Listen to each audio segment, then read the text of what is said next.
All right. Let's just make sure that we're totally fine.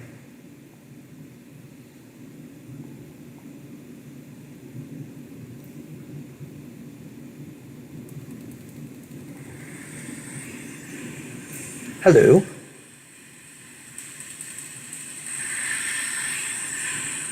Hello. Never actually heard the delay myself. That is long. But that's fine. Wait, I should just test the video audio. But that's fine. Wait, I should just test the video audio. But that's fine. Wait, I should just test the video audio. That's fine. Wait, I should just test the video audio. That's fine. Wait, I should just test the video audio. That's fine. Wait, I should just test the video audio. Okay. That should be good enough. Maybe turn it up a little bit.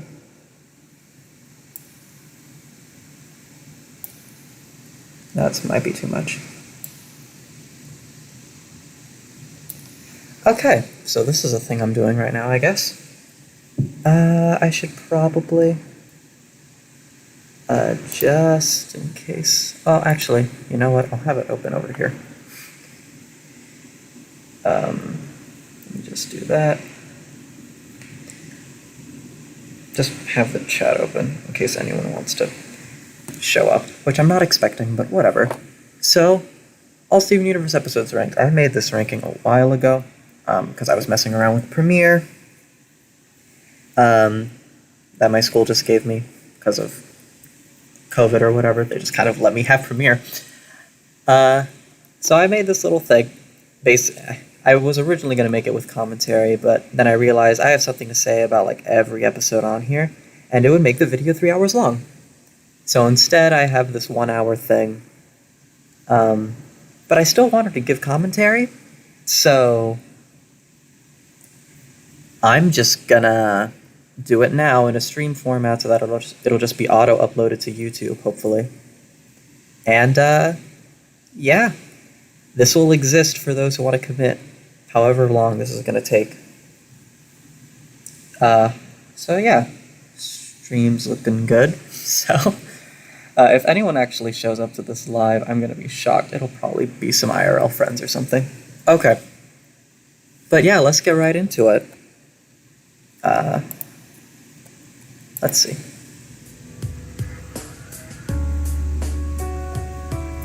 Dun.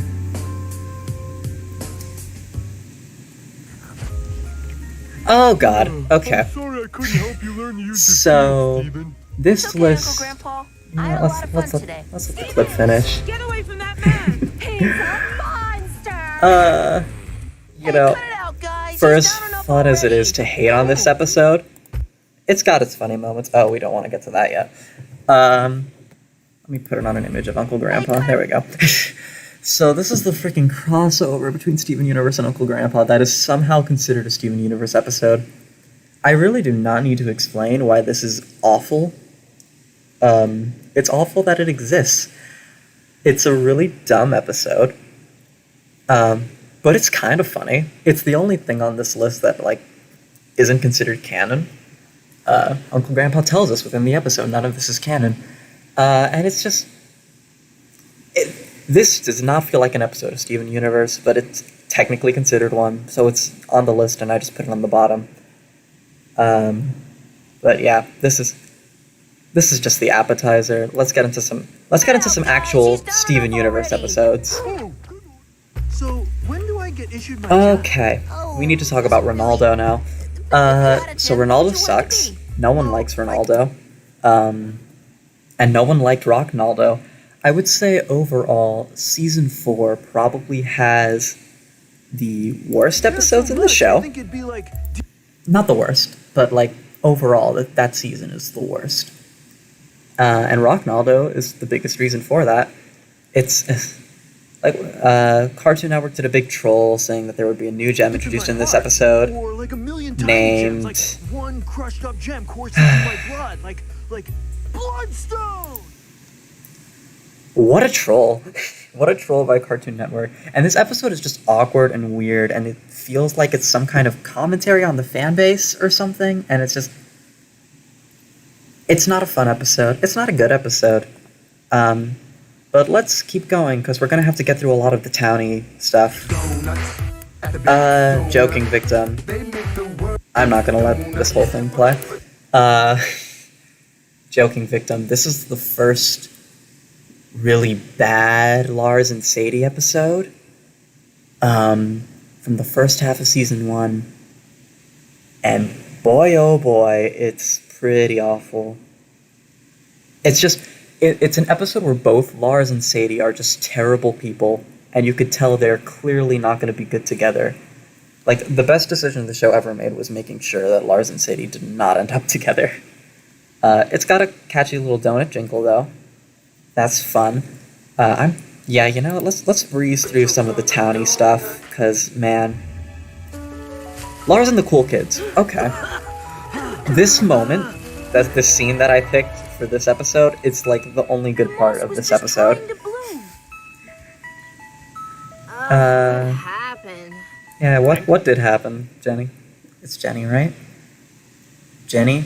Something like that. Lars and the Cool Kids, I hate Lars. I hate Lars pre Lars of the Stars, and this is one of the reasons why. It's just not...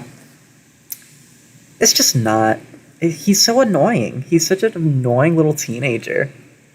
Constantly looking for the approval of his peers and sacrificing his self-integrity to do it. It's the worst. Early Lars is the worst. Guy died. Let's keep going. So we're currently on this stretch of episodes I actively dislike. Actually, I think we just finished, because I don't hate Shirt Club. It's just an awkward episode that doesn't really need to exist. I think we're actually on a stretch of Mayor Dewey episodes right now.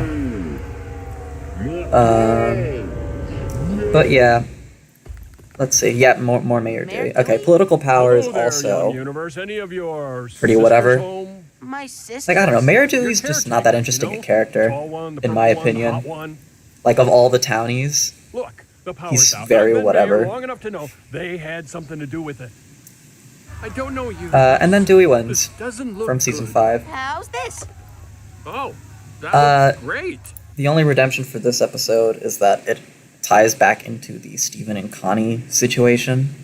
Otherwise, this would probably be in the bottom of the Dewey section. Yeah, it's just But I may not- need more. not big on High Mayor school, Dewey. I ran unopposed, probably because I made up the. and like the clips for these episodes are boring too, because it's really whatever. Oh, Kevin Party. Okay. So Kevin is a horrible character, but he's supposed to be. And this episode is just... It just feels bad to watch until the end when Steven and Connie make up, finally. Why did I pick this clip? This is such an obnoxious clip of the episode. More Ronaldo. Okay, so let's talk a little bit about the past couple things that just appeared. So I don't actively hate Shirt Club and Up. At least I don't think. Everything before Shirt Club, yes, like, never watching that again. But everything from here on out is just kind of like, it's just more boring episodes than anything. Clearly not the show at its top material, and I think it's going to be that way until we kind of get out of Townieville. My name This is isn't the Ronaldo. best For Ronaldo years, episode, I've run but a it's blog probably called the Peak funniest. Beach City Weird. True. One of the more enjoyable Most ones. people Clearly choose much to better than ignore Rock and my Aldo. mind-blowing revelation. And here's Keep Your Secret Weird. This one actually has like an arc to it, and it involves the gems, and is like at least a little interesting, which is why it's higher than Rising Tides, Crashing Skies. Or is it? No, it's Rising Tides, Crashing Skies. Yeah, Snake People. That was the other thing. Snake People was interesting. Oh, hey, someone's in chat. Hello.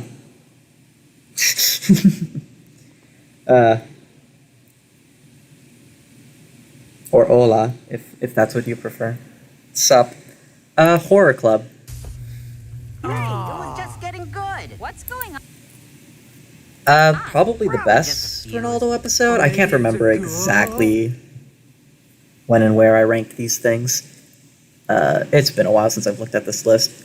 But yeah, this one actually has, again, an arc to it, Good one. working No, on the really? relationship between What if it's Ronaldo a and Lars. girl? But I mean, it's Ronaldo and Lars. Like, especially season 1, these are two of the worst characters in the show to follow. As a skeptic of mortality, I don't know what I just did.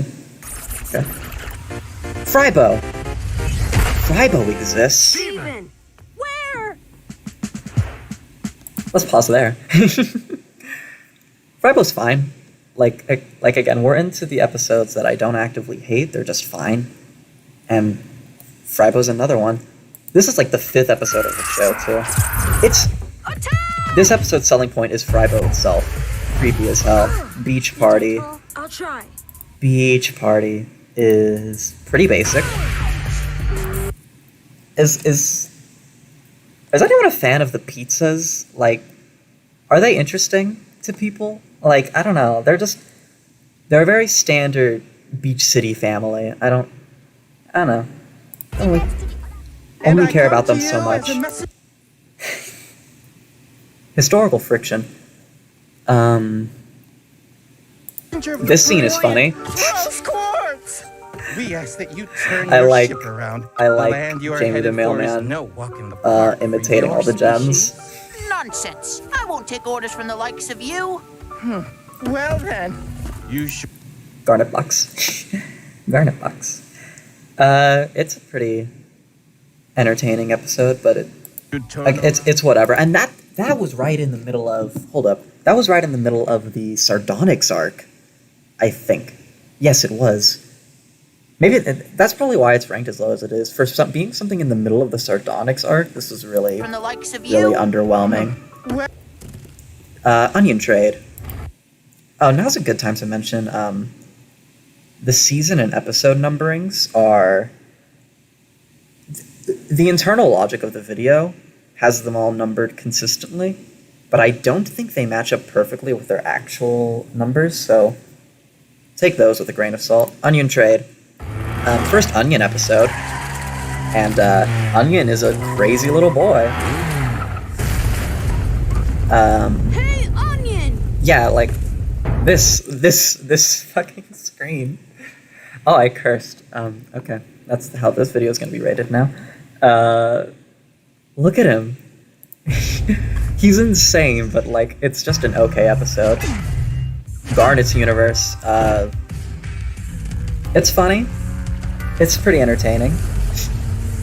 But it's just this Garnet fantasy that Steven has, and it's fun.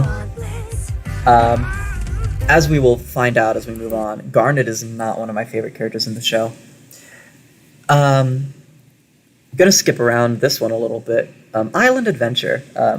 I put a song in this one, and we'll see if I end up caring about copyright as we go along, but for this right now, let's just skip it along.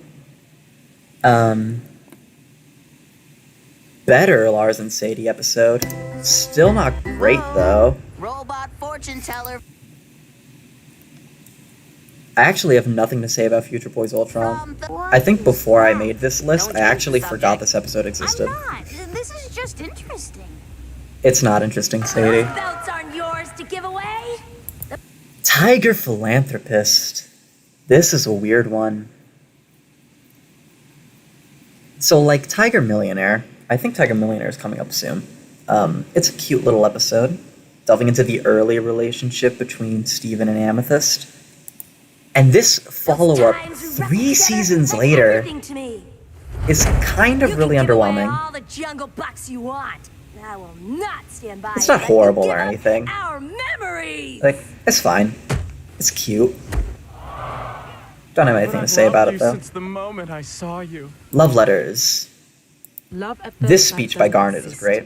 Love takes time and love takes work. At the very least, you have to know the other person. And you literally have no idea who or what I am. That speech is great. Otherwise, I mean, it's Jamie the Mailman. There he is. So sad. But I blew We it. really gotta Like, we really gotta get through the townies, huh? Serious Steven, I don't want to listen to the song.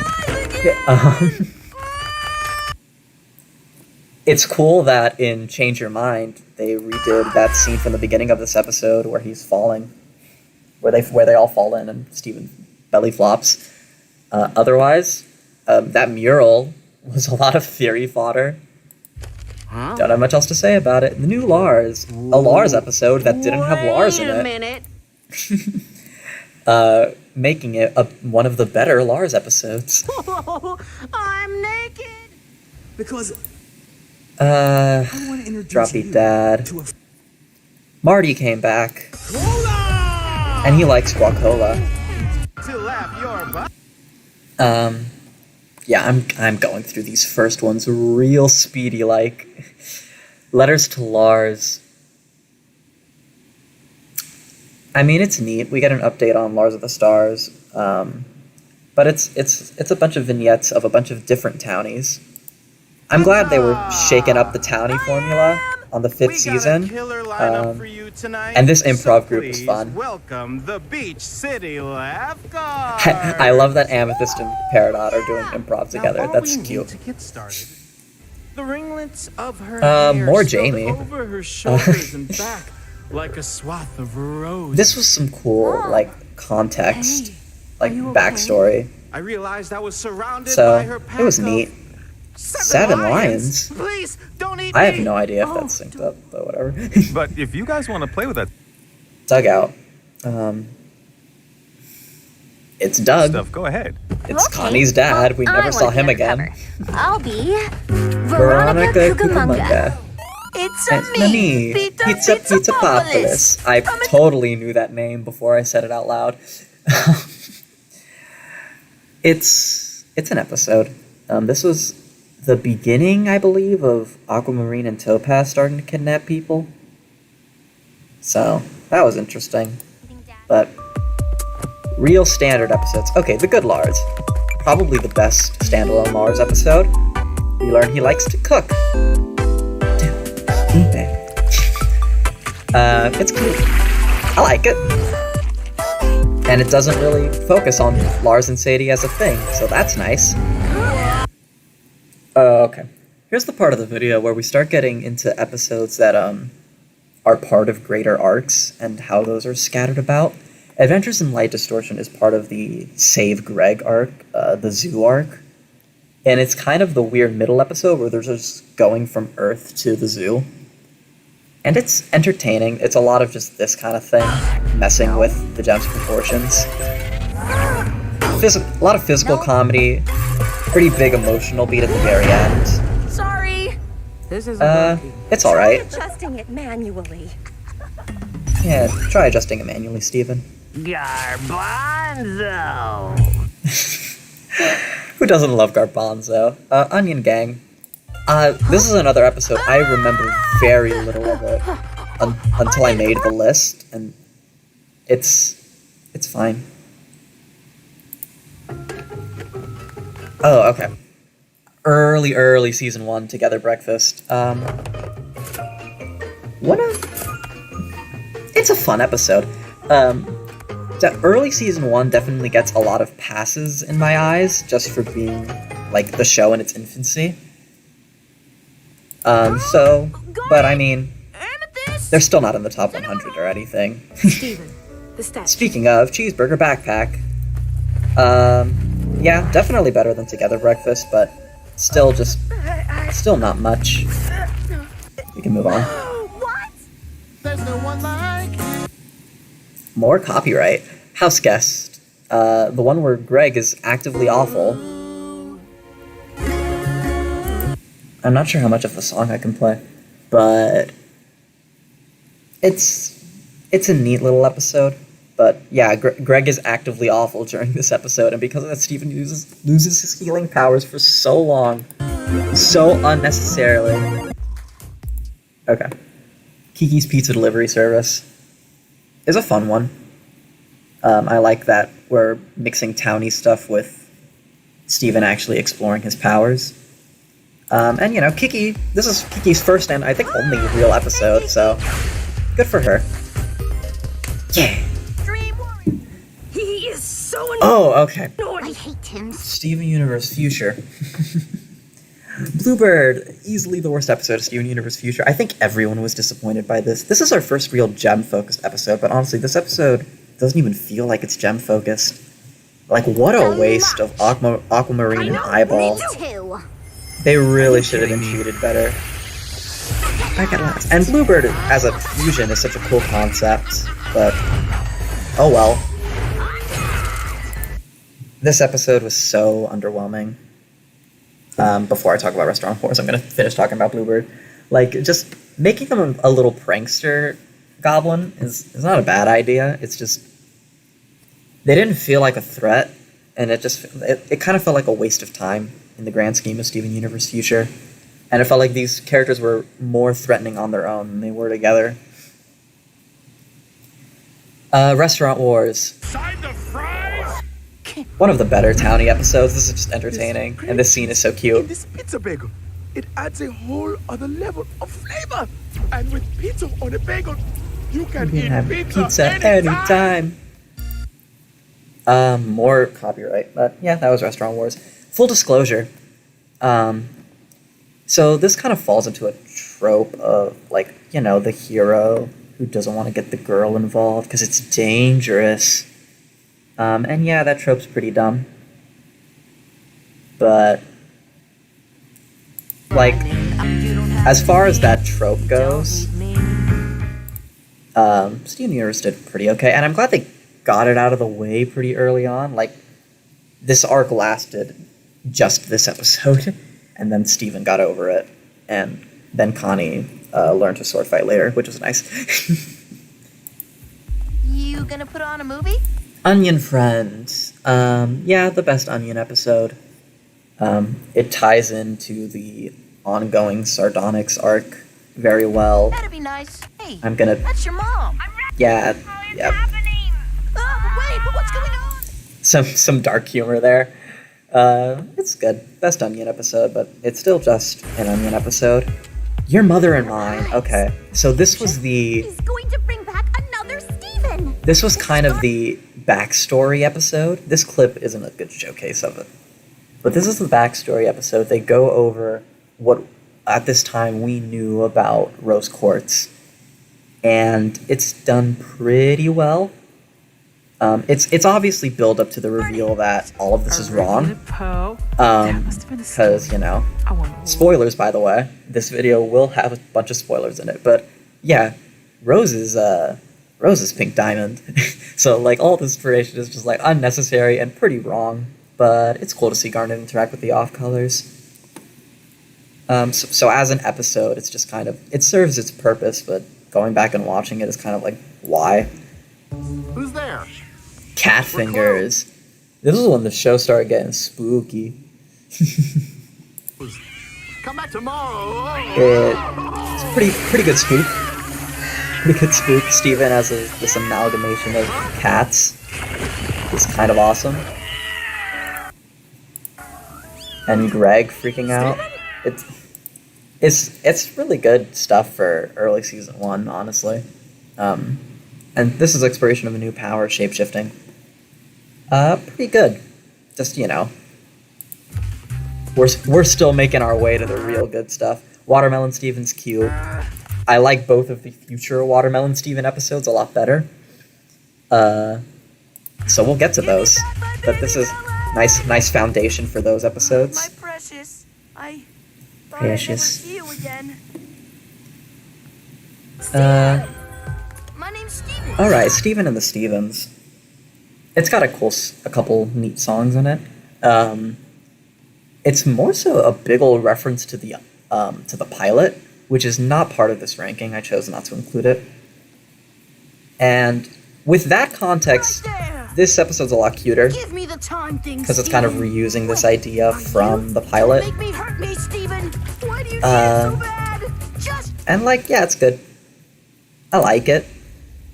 Steven's Lion. Okay, we're getting into some. We're clearly like, wow, this is how rankings work. We're clearly getting into some better territory. Steven's Lion is a pretty good one. it's the introduction of Lion, and it's the most basic Lion episode, but that's because he was being introduced. And man, discovering more about Lion is one of the coolest parts of watching this show for the first time. Arcade Mania. So, okay, it is no secret that, and as we go through this, it'll become even more obvious. I'm not huge on Garnet. I like Ruby and Sapphire a lot, and I like what Garnet represents. But as a character, Garnet's pretty whatever. She's just not interesting, especially when compared to, like, Amethyst, Pearl, Peridot, Lapis, Jasper, even Steven to an extent. Garnet just feels so, like... She feels almost like she's a little too perfect, I guess. Especially after the Ruby and Sapphire reveal. So, in Season 1, they treat her a little better. There's this aura of mystery around her. And something like Arcade Mania revealing that she has 3 eyes is like... I'll save you, Garnet! It's real interesting. The Big Show. I don't hate Sadie Killer and the Suspects. I think it's a cool idea. Especially when you consider that Lars becomes a space warrior, and Sadie becomes a rock star, kind of paralleling Greg and Rose. So it's neat, but I mean, and the songs are decent. But I mean, it's not incredibly interesting. Hey, there's Tiger Millionaire. Better than Tiger Philanthropist. Kind of the beginning of Steven and Amethyst's really awesome relationship. What's next? Monster Buddies! Okay. I think we can officially say we're into, like, good stuff territory. We've gone through a lot of towny stuff and more basic stuff, and now we're really in, like... We're not in Top 100. Top 100 is, like, the reason this show is good territory, but this is, like, these are solid episodes. Solid episodes with problems within them. But yeah, Steven befriending Centipedal is great. And I mean, we'll get to Monster Reunion later, but this is an awesome foundation for both the discussion that he and the Gems have in Ocean Gem, as well as, obviously, Monster Reunion. Bubble Buddies, the introduction of Connie. One of the best characters in the show. Love Connie. She's great. And they gave her a lot less attention, I think, as the show went on. She kind of dropped off after Season 3 or so. But Steven Universe Future kind of made up for that. All that said, great character, and really nice introduction. Gem Glow. Where it all started. Steven, it's a shield. So my greatest disappointment with this episode, it made a really big deal out of gem weapons, especially Steven's shield, obviously. And we never really fully explored the idea of gems learning to summon their weapons ever again. Which is real sad, but this episode's cute. Nice introduction to the show. Hey, Secret Team. Good episode. Good internal conflict of the Crystal Gems episode. This was back when Amethyst and Pearl were much more at odds. Which was really only a Season 1 thing. I feel like maybe early Season 2 as well. Yeah, same team. But yeah, Secret Team, pretty good. Laser Light Cannon. Very nice episode. I know I'm not. I forgot I used Let Me Drive My Van Into Your Heart. This episode's good. It's very sweet. Introduction to Greg. We learn a lot more about Rose. And it's a very nice kind of peaceful episode, despite the giant glowing eye in the sky. So yeah, it's this face. Greg's precious face. She was trapped in a mirror. The message. So the message That's the episode where Lapis sends out that message and Greg needs to use his audio-video equipment to figure it out, and he feels really sad that the gems don't respect him at all. And it's a very sweet episode. Again, we're now getting to the point where I actively really like these episodes. They're just clearly not up to snuff with the top 100. We'll get to the top 100. But yeah, this is a very sweet episode. If that's how it's Gotta done skip on Earth. music again for now. The zoo. So the zoo arc, out of all the arcs, out of all the 5-episode arcs in the series, out of all the Steven bombs, the zoo is pretty standard. Definitely not one of my favorites. It's got some good stuff in it, Then but it's You get to choose whoever. it's pretty standard Steven Universe stuff. No, it's not. Okay, it's not pretty standard Steven Universe stuff. It's just, but as far as episodes go, it feels very okay, cool, interesting.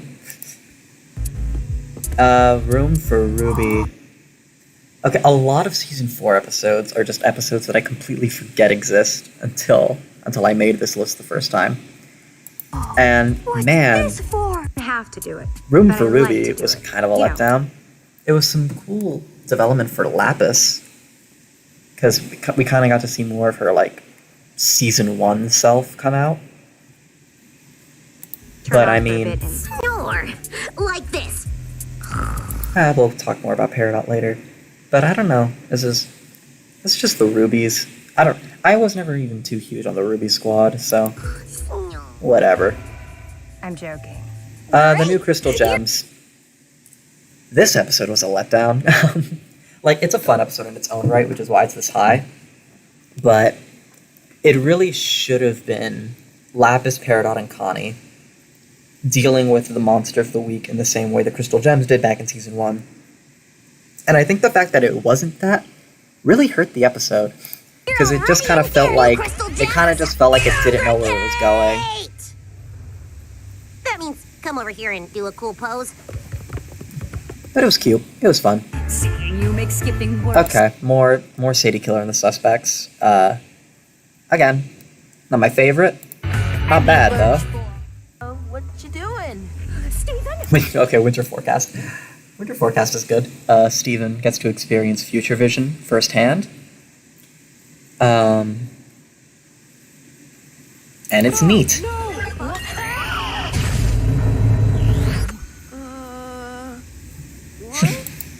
I don't have much more to say about it other than the winter aesthetic is cool, and just I'm just generally I'm into this episode.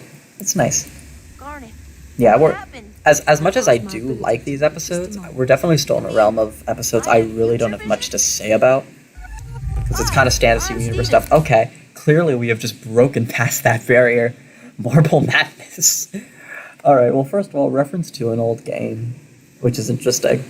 The title's a reference to an old game. But of course, this is when Steven directly interacts with Peridot for the first time, and this is back when Peridot was still a villain, which is one of my favorite instances of Peridot's character, probably. Peridot's been great all the way through, but yeah, this is when Steven really starts to stand up for himself, at post Warp Tour, and really make his presence on the team known. It's hey, let's use my idea for a change. And it works out pretty well, until we get to season 4. But yeah, a lot of cool seeds planted with this episode. But yeah, so for some of these episodes, the only reason they're down here is because there are simply better episodes. It's not, I really like this episode. I feel like I could gush about it a little bit more if I wanted to. Feel bad once you get to But know me. there are just better episodes on the horizon, because we're finally out of Townieville. Oh, just What are you doing? Fusion cuisine. First look at Alexandrite, a really bizarre fusion of Garnet, Amethyst, and Pearl. Interesting episode. Did I include the little flash of Ruby and Sapphire? Let me see if I can pause right on that still. Because... Oh dear. Nope, not what I meant to do. Let me see. Nope, I couldn't do it. I tried. Let me try again. It's like 1 frame. Nope, okay, it's not gonna happen. Well, when they split up, you could see Ruby and Sapphire separated for a second. That had people theorizing for a while about the Garnet as a fusion thing. But yeah, interesting episode. A little more development into the sort of Steve-Connie dynamic, more info about how Connie's relationship is with her parents, seeing a cool new fusion for the first time. A lot of cool things about this episode. Gem harvest. Best thing about this episode is Pumpkin. And that's it. Like, the DeMeo stuff. Yeah, Andy coming in. It's like, I'm sure some of the stuff in this episode speaks to certain people, but for me, it was weird little Thanksgiving special with a cute ass pumpkin. Steven, these are real sword. This is big. Now, this was the episode that I think first made me really get invested into the show. Not those silly things from the movies.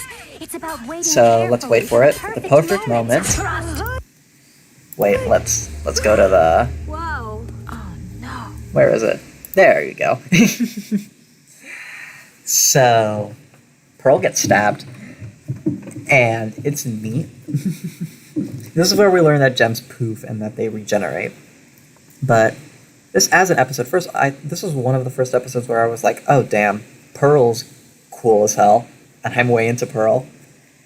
But also, it's just like, it felt like the stakes were higher in a way. Like, even though in this context, like, we learned that a lot of our main characters are basically immortal and can't really die, the fact that they can get poofed, they can become completely immobile, is somehow even more interesting. Like there can be great damage in a kid's cartoon even without death involved, because you could have a character just completely out of commission for who knows how long. We learned in this episode that Pearl takes a whole 2 weeks to regenerate. Whoopsie daisy. Steven, it's okay. But this imagery in a kid's show was like, whoa. I'm sorry. Okay, we're back to the zoo arc. Steven's dream. First real good look at Blue Diamond. So sorry. And her Pearl. I should know what you would think. This is And it's your planet after all. It's definitely interesting. I think Blue Diamond as a character definitely went interesting places. But this episode itself was just kind of Steven. Okay, well, it's the gems being like, let's not tell Steven secrets. And then Steven being like, I'm going to be angsty. And go discover the secrets. And then Greg gets kidnapped by Blue Diamond. It escalates pretty quickly. Yeah, I'm just not huge on the zoo arc. It's just not my fave. Well, let's keep going. Oh my gosh. Oh, Back to the Future. Okay. Little Graduation. Not a bad episode by any means. Really nice episode. Glad it establishes that Lars and Sadie are not a thing. And I'm also glad it established a non-binary character at a kid show. That's cool as hell. But yeah, it's good. Yeah. not much a crazy amount else to say. Hey Sadie, I've got your mooncakes. I like those two things about it, right? That it splits up Lars and Sadie and introduces a non-binary character. But sitting down and watching the episode itself, it's like, okay, it's pretty standard bit of character development for Steven. How's stuff going with Chef? Definitely think this episode was better the first time I watched it, and upon rewatches, it's just gotten a little more boring. Pink. Legs from Here to Homeworld. Hey, White Diamond. People have opinions about you. You are. Okay, but let's be real. Hello. This Star. design You certainly is gave so everyone a rad. scare. They're all just thrilled. That pan up, this first image of White Diamond, this felt so impressive when I first saw it, and probably the biggest reason why Legs from Here to Homeworld is where it is on this list. And the stuff with Centipedal and the other two diamonds is cool as well. Thrilled to see you safe and sound. Did you have fun? Last one out of Beach City. So, as I've discussed, not that into Garnet. Don't think she's great as a character. I'm way into Pearl. Pearl is my favorite character in the show. And this is the beginning of Pearl's, I'm gonna skip that bit. This is the beginning of Pearl's, kind of player phase, I guess, where she starts, like, actively seeking out, human mates, I guess, human partners, and at the very least, human friends. And it's interesting to see her, at this point in the show, grow past, just constantly obsessing about Rose. And it's like, this is such a great place for this character to end up at this point in time. Pearl, you're a total bet. This is what. Gem Heist. Back to the zoo arc. Okay, well, we're almost done with it. There's only 2 more episodes left in the zoo arc. Gem Heist is fun. I like the tension of this episode, kind of forcing each gem back into their homeworld role and seeing how much they all clearly despise their homeworld role.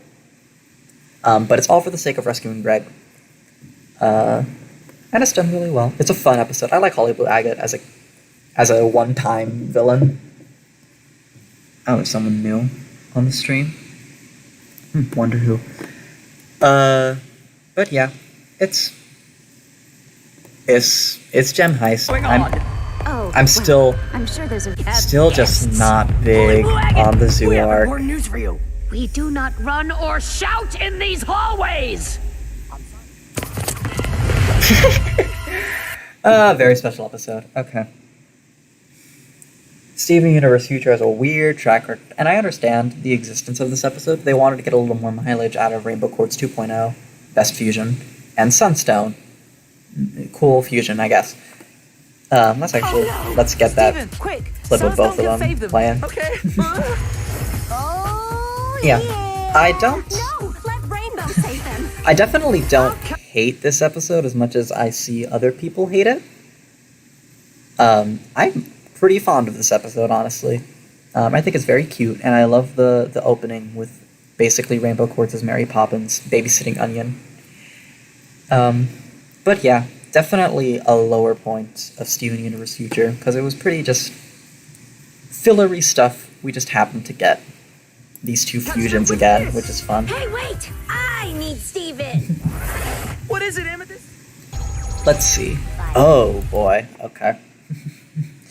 Okay, we're almost at the top 100. And the top 100 is like, this is the actually, like, real good quality shit. And we're not quite there yet. We're 9 episodes off. So why isn't The Return amongst the real good quality shit? Because this is a great episode. The introduction of Jasper, this whole moment. I'm a Crystal Gem too. Let's see that shield, baby. Yeah. So why is it not there? Especially since this episode also includes the discussion between Steven and Greg about the nature of the gems being aliens. I think the only real reason it's not amongst the top 100 is just that while it is a very cool episode, it is also very much just set up for Jailbreak. Like thinking about what actually happens in this episode is like, okay, Steven and Greg go for the drive, they discuss the fact that gems are aliens, Steven's like, okay, I need to go back and fight with them, and then he does. And then Garnet gets destabilized, and Steven gets knocked out. It's like, there is a certain amount of character stuff happening, but it's mostly plot, because it's the build-up for Jailbreak. Not a bad episode by any means, a fantastic episode, in fact, but I need more character. I need more character in my top 100. Catch and release. Okay. You insufferable hate-form traitor Megaclods! this is the first real Peridot episode on the list. And it's the establishment of what will become the Peridot redemption arc. And it's cute. But it's all real setup. You're so like cute. every other episode of this Peridot arc is way further up on this list, I'm pretty sure. So catch and release is pretty it's set up. It's set up for the rest of this arc, which is much more interesting. Is that clear? Oh, well. Well, I was wrong. Message received is here. But that makes a lot of sense, actually. Message received. Oh, do it! I can tell you with certain. Let's do this still. Message received is good. It's a good, like, culmination of the arc. Peridot basically renouncing Homeworld and Yellow Diamond. But it does, like, this whole moment does kind of come out of nowhere. Things on this planet worth protecting. Like, as much time as they spent on Peridot's redemption, this moment didn't quite feel earned yet. Until you watch Log Date 7152. And then it's like, oh, okay. I get it now. Do you But, know about the but Earth? because of that, Apparently more this than episode, you Claude. having been released before Log Date 7152, looking back on it, is a tad bit lacking. Doesn't make it bad by any means. Like, it's just barely not in the So top many 100. I can't even name them. Can you Sadie's song. prove me I'm too famous? Sadie got to have her own episode separated from Lars, which is great because Lars sucks and Sadie and Lars aren't good for each other. So yeah, this is why it's this high, because this is the episode that made me realize, oh yeah, Sadie's fine. Sadie's an actually cool character. It's just Lars that's horrendous. Now everyone can see. Copyright. Steven versus Amethyst. So Amethyst Season 3 arc is easily one of the best arcs in the show, if not the best arc in the show. This is the worst episode of that arc, because it's kind of just Steven and Amethyst fighting. And, like, I don't know, it doesn't really feel like anything gets resolved with this episode. It's just Steven and Amethyst fighting, and that's all that really happens. Yeah, they come to a head in the end, and they're like, we're both losers, whatever. I actually don't fully remember how this episode ends, but it's clear that, especially since Bismuth came out right after this and kind of interrupted the arc for a bit, it was clear that this episode was kind of like, we're getting something bigger out of this Amethyst arc, and we just weren't there yet. So this is kind of a bit of a waste of time till we get there. Hey, Beta. Similarly, there's Beta, which is set up for Earthlings, and we'll get to Earthlings. Beta is set up for Earthlings. Origin. We actually spend a lot of time with Lapis and Peridot in this episode, and then we kind of just talk about Jasper's origins here in the Beta Kindergarten, and we can see Amethyst's reaction to that. But, I mean, yeah, it's a good episode. It's up here because it's part of this arc, this awesome arc, but it's set up. It is set up for Earthlings, which is a far superior episode. Red sandstone. This is what I'm talking about. Red sandstone.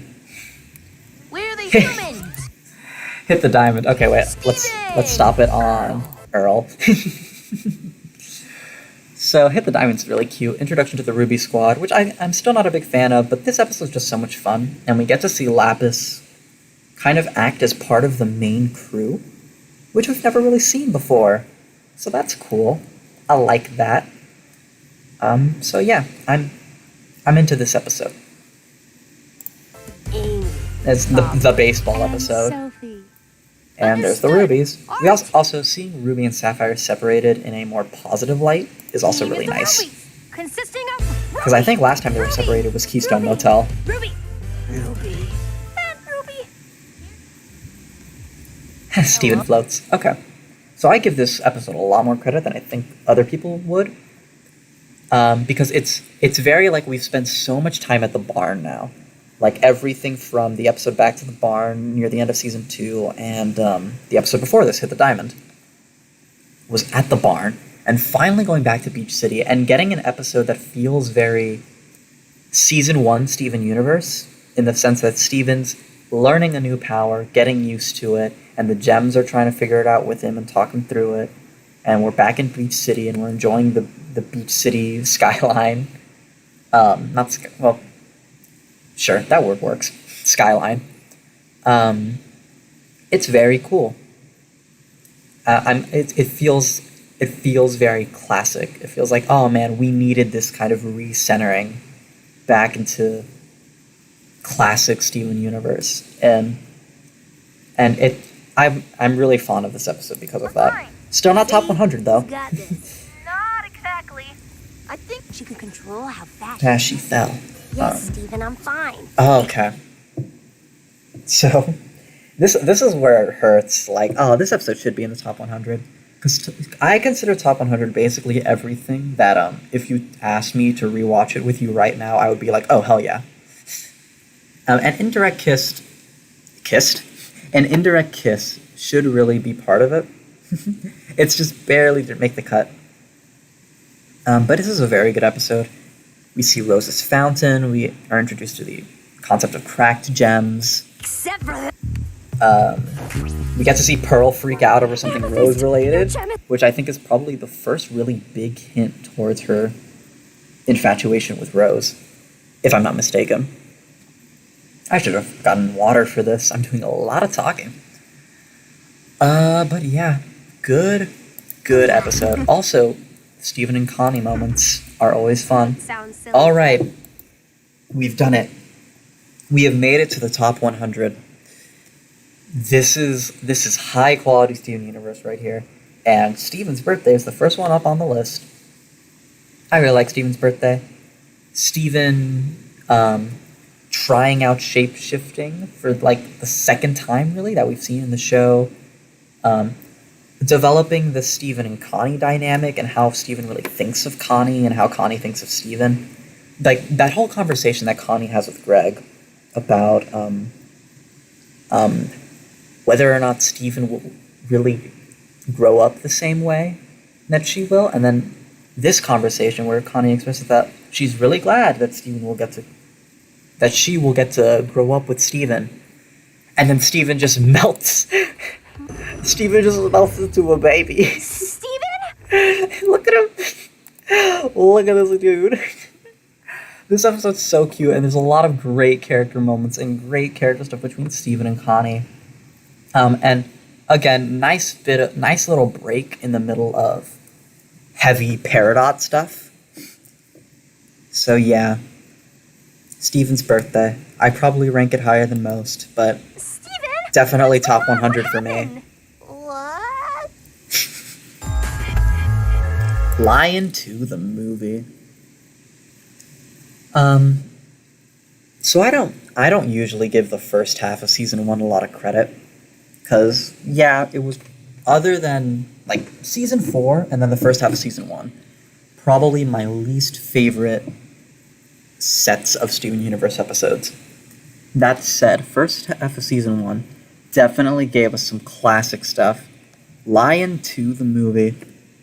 At the end of the day, this didn't have a lot of character stuff, but the amount of lore stuff packed into this episode, like, this is where we really learned what the hell was going on with Lion in any respect. And not that we learned any definitive answers, just that there was this clear understanding after this episode aired that, like, oh yeah, there's gonna be more to Lion. Why don't you tell me you can do these things you do? Steven! Oh, more first half of season 1. So many birthdays. This was the first really, like, emotional episode of this show, because He's okay.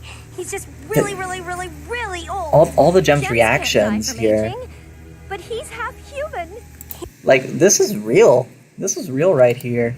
And none of them really knowing what to do, in tears. Like, so many birthdays was intense, man. Future I Vision. see so many things that can hurt you. I should never have let one of them be me. Definitely not a bad Garnet episode, but also just like, why? Not why, it's just, If I'm gonna make a commentary on this video, I should really clear up my opinions. Garnet is... This episode doesn't give a lot to Garnet. This episode gives a lot to Steven. And at the very end, it addresses Steven's relationship with Garnet. So as a Garnet episode, this is really just kind of whatever. It's just Garnet and Steven learning about future vision.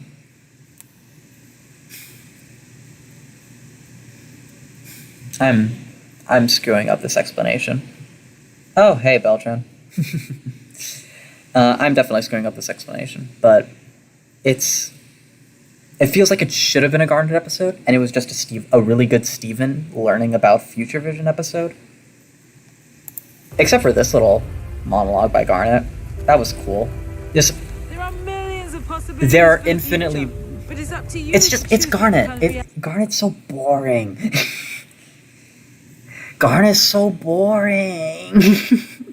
She's not interesting.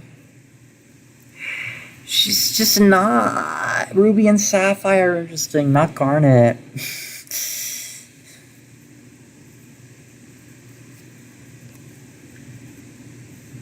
reality. Not a bad Please episode though. understand.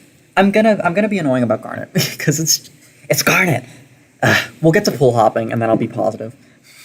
Open book. You can't tell her the truth. So Rose's room is one of the best locations in the show. One of the coolest locations in the show. This is the worst Rose's room episode because it's pretty just whatever, and also a huge like Stevani tease. Is that the official ship name for Steven and Connie? It should be. It's a Stevani tease, and it's the greatest definition of a tease because nothing actually comes of it.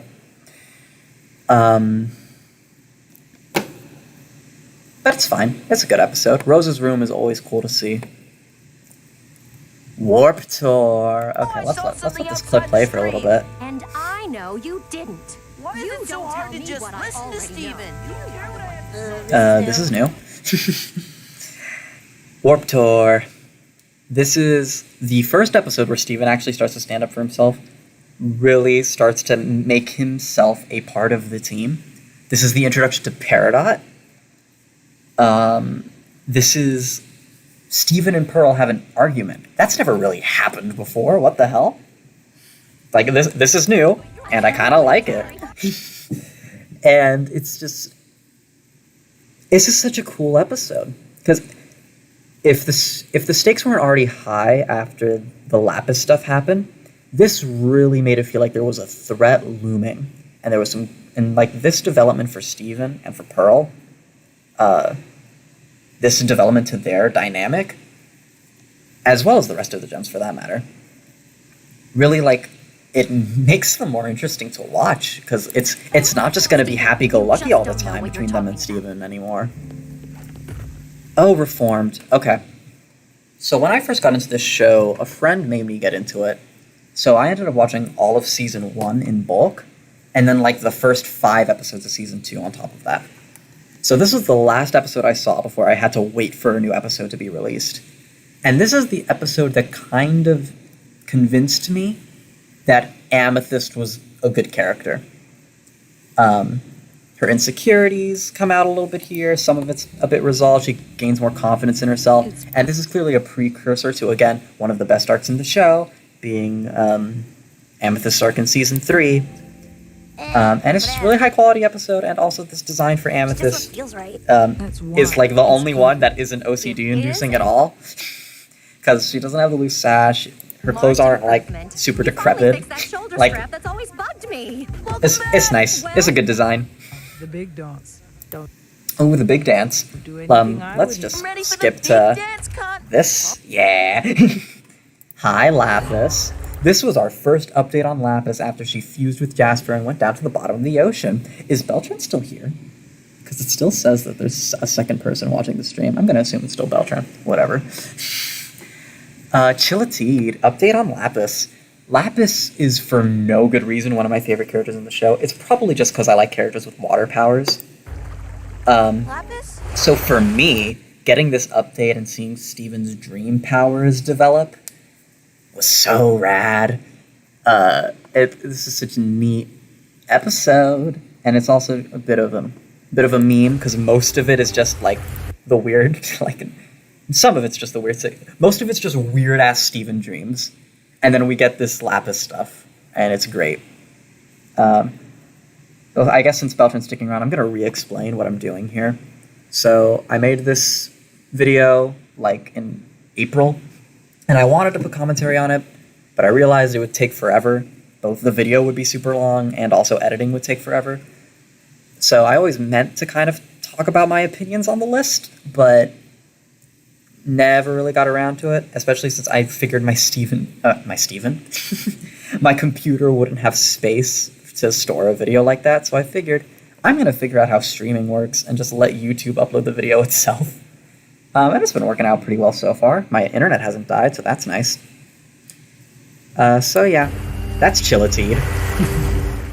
Like about the diamonds, for instance. Like about the diamonds, huh? Gemcation. Gemcation is another tease, because we get this whole monologue from Pearl where we think she's about to spill the beans, and now we know she was about to spill about Pink Diamond. But then Steven fucking interrupts her. Steven, like, with this shit. Connie hates me! What? It's like, really? Like, come on. This is super cool. This is a really great episode. Like, I love it. I love the gems are, like, actively being parental figures at this point. And, like, actually, like, very concerned for Steven's, like, well-being. Because they see that, like, oh, something happened. He's really down on himself right now. And he just went to freaking Homeworld. Like, something has to have gone wrong. And it turns out, oh, he just had a rift with Connie. There's a rift with Connie now.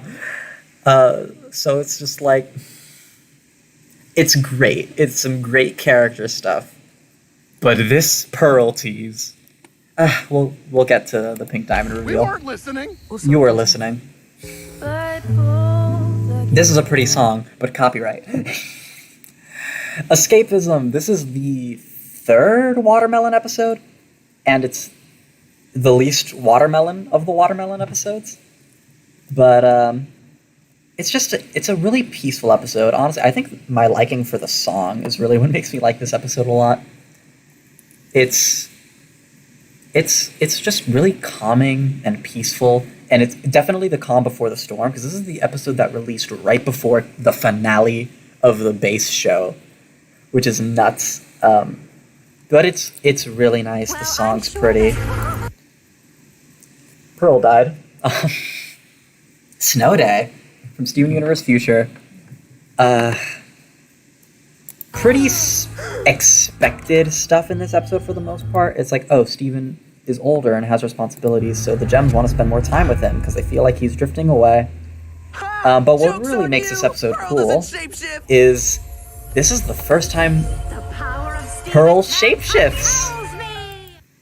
This is the first time Pearl shapeshifts after the Rose incident. And that is so cool that we get this character development for her shoved into this otherwise really standard episode. That is so neat. Love my girl. Love my Pearl girl. Beach City Drift. Okay, so Kevin's an awful character. Again, we can discuss that more. But again, he is supposed to be an awful. Where's the Kevin face? Let's find it.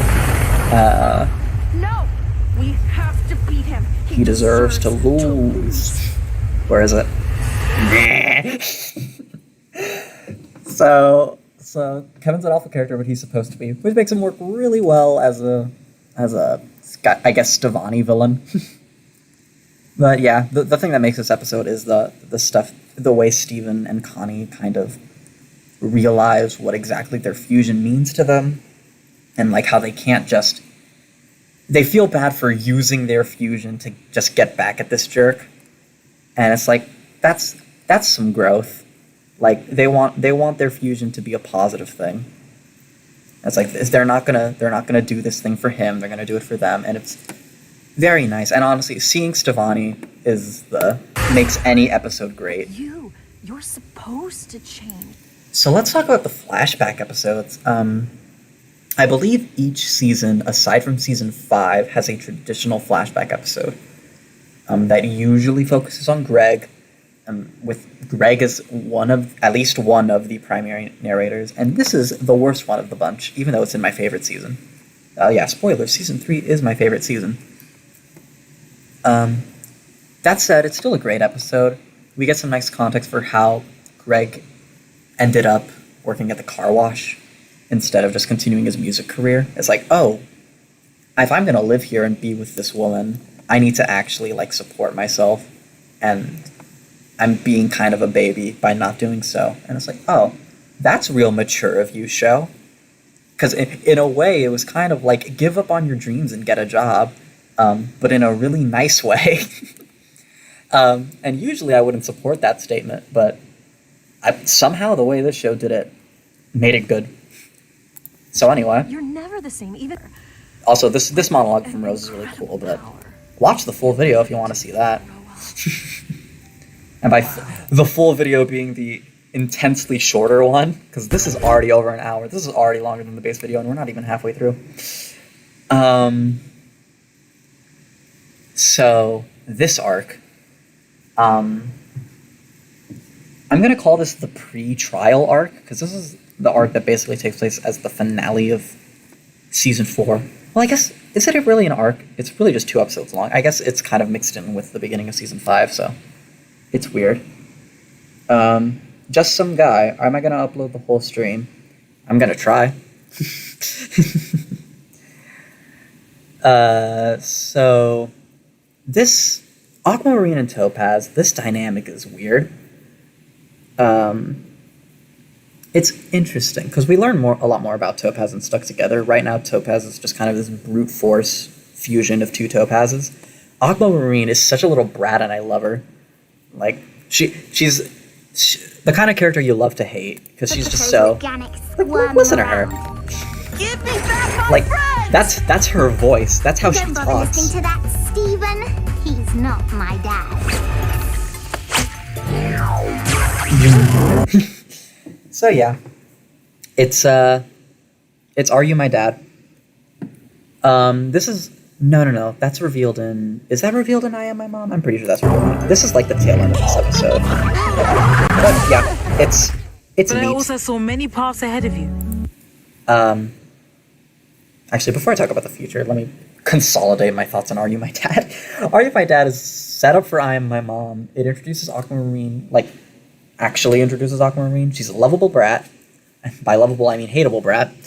And cool introduction, cool setup, nice episode. Okay. The future. And we So are this a is- part of all of This is the finale of Steven Universe Future, and thus Steven Universe as a concept, kind of. And it's really simple, and really Wherever sweet, you and end really up, nice. There's we no will visit action you in to it at talk, all. To listen, to be there, whenever you Why does Garnet get this monologue? It should be Pearl. need us. Although I do like that Love you, Pearl is just Steven. losing her shit this entire time. I love you too. But yeah. Good finale to the kind of series that Steven Universe Future was, but you want to see the finale to Steven Universe, you go see Change Your Mind. So this is I Am My Mom, the follow-up to Are You My Dad? Generally just a better episode, but these 2 episodes aren't crazy. Like, this is the finale of season 4. Like, the next episode is season 5, episode 1. And once we get there, that's when shit really starts to get good. Season 5 is what I would consider to be my second favorite season of the show. So I really like this setup for it, but it is just setup, and it's kind of difficult to rank setup amongst every episode. So, Nice try. more But it's Aquamarine one. clips. Moving on. Someone her guards would allow. Hey, the trial. Someone left a comment on the main video saying that the trial should be top 10, and I do not understand that at all. Like, this episode's fine for what it is. I like the Zircons, but... Near her. And it definitely is good at introducing the question of, did Rose actually kill Pink Diamond? Or is there more to the story? But She would it's listen to would it's ask the to trial. stop her Palanquin and step most of the aside, episode is just and this trial someone with that's the happening, authority and not to a crazy cover it amount of up stuff happens in it. afterwards. So, Okay. a revolt. The premiere of season 5, Stuck Together, is really good. We actually learn more about Topaz as a character, and the dynamic between Topaz and Aquamarine. Like this exchange between Aquamarine and Topaz And what do you plan to do? makes this episode, Go back to the because diamonds? it's really Like upsetting that getting these your characters hand? weren't really done I'm sure justice in they'll any love other that. future episode. You'll be rewarded handsomely by being separated and shattered. Also some good development between Steven and Lars, which is nice because we're gonna progress a little bit into that as season 5 progresses. Oh, the question. So, the question. I actually didn't include the song Ruby Rider in this one. So, Sapphire, will you marry me? one of the reasons I love season 5 so much is because Ruby and Sapphire are separated for a considerable amount of time, and they're way better characters than Garnet is. But yeah, this proposal and them just, again, similar to what happened in Beach City Drift, them consciously deciding that instead of existing and being together for the sake of someone else, they're going to do it for themselves, they're going to do it for each other, and they're going to kind of recreate that commitment on their terms. And it's very cute, it's very sweet. Marry you? This way we can And be together I even don't more even need apart. to talk about the This eventual time, being Ruby Garnet and Sapphire will be wedding. our 'cause decision. we will get there. This is completely unacceptable. So for starters, let's talk about the name of this episode. It's called Together Alone. Obviously, Alone Together hasn't shown up on the list yet, but that's a wonderful reversal and reference to that fantastic episode that we'll get to later. This, as a Stevens had it with Homeworld's bullshit, and Connie's right there with him, so they fuse. They do a fusion between Steven, who is currently standing in for Pink Diamond, and a human in front of a Homeworld and the Diamonds, which is the most like, oh, you're about to get murdered, boyos. As a way to kind of stand up to this horrible regime and actually be like, okay, no, we're gonna fix this instead of playing your little game. And also it creates this moment where everyone's like, nah, fusion's cool, bro. And me. And we see Opal again. Gotta love Opal. And me! And this fusion that no one remembers, I think the name of that fusion is like Lemon Jade or something. Cool episode, cool moments all around. Hey, Jungle Moon. Some more drops of Pink Diamond knowledge. And generally just a really cool episode of Stevani needing to survive in this alien moon while waiting for Lars of the Stars to come pick him up. It was a really cool episode to watch. More Stevani is always good. Punch. And she fall. So more future. Here's guidance. I a lot, but it's a stream, so it's allowed. Guidance is a really good episode. But it's very simple. It's kind of just, okay, Amethyst has kind of found her place here in Steven Universe Future, helping other Wayward Gems kind of find their groove on Earth. And that's really cool. Steven comes in and wrecks all of it, and then he realizes his problem, and then they work together to fix it. Yeah. Which is when Smoky Quartz happens again. Gotta love Smoky. Smokey! Throughout this entire video, I was doing my best to make sure I got a clip of like every fusion, and I think I missed a couple still. Like I think I missed Sugalite, and a couple others probably. But I every time an episode featured Smoky Quartz, I kind of made sure to be like, okay, wait, I gotta put the Smoky Quartz clip in. Smoky Quartz is such a cool fusion. But yeah, this episode, it's incredibly simple update on Amethyst and the beginning of, oh, Steven actually has to go through character development now. Isn't that neat? But yeah, really good. But you'd never never beaten me on your own. Speaking of Steven Universe Future, say hello to Little Homeschool. The reintroduction of Jasper, the introduction of Steven's pink powers, and it's just solid, man. Like, I wonder how many different times I could say this episode is really good in a different way. Because it's really good, but in a different way. Except it's not, because it's in the same way. It's Steven Universe, man. I do love, because we haven't actually seen Jasper speak since the end of season 3. And seeing her again and kind of see her play a pivotal role in the beginnings of Steven's arc in this series is really awesome. Because after season 3, Jasper felt like such a missed opportunity, like to never bring her back. You've always without them. So here's where they used that opportunity and brought her back. I don't understand. Why is it? So this is probably, on initial viewing, the most disappointing Lion episode. Because up to this point, Steven's Lion was really cute, establishment of Lion. Lion 2 gave us a bunch of stuff to chew on without any real answers. And Lion 3 was this just huge emotional bomb that we'll get to later. And Lion 4 doesn't really have any like big reveals or anything. It's just a simple episode where Steven has to struggle with the idea that his mom had him for a purpose, when in reality, she just wanted to have a son. And Steven coming to terms with that and realizing that throughout this episode is real sweet. I think this episode gets so much better upon rewatch. Just once you get over that there wasn't a lore drop in this episode, it's like, oh, this episode was really sweet. It's the same as the video you guys made me. Also, my mom and my sister? Yeah, Steven, your life's screwed up. Like a monster.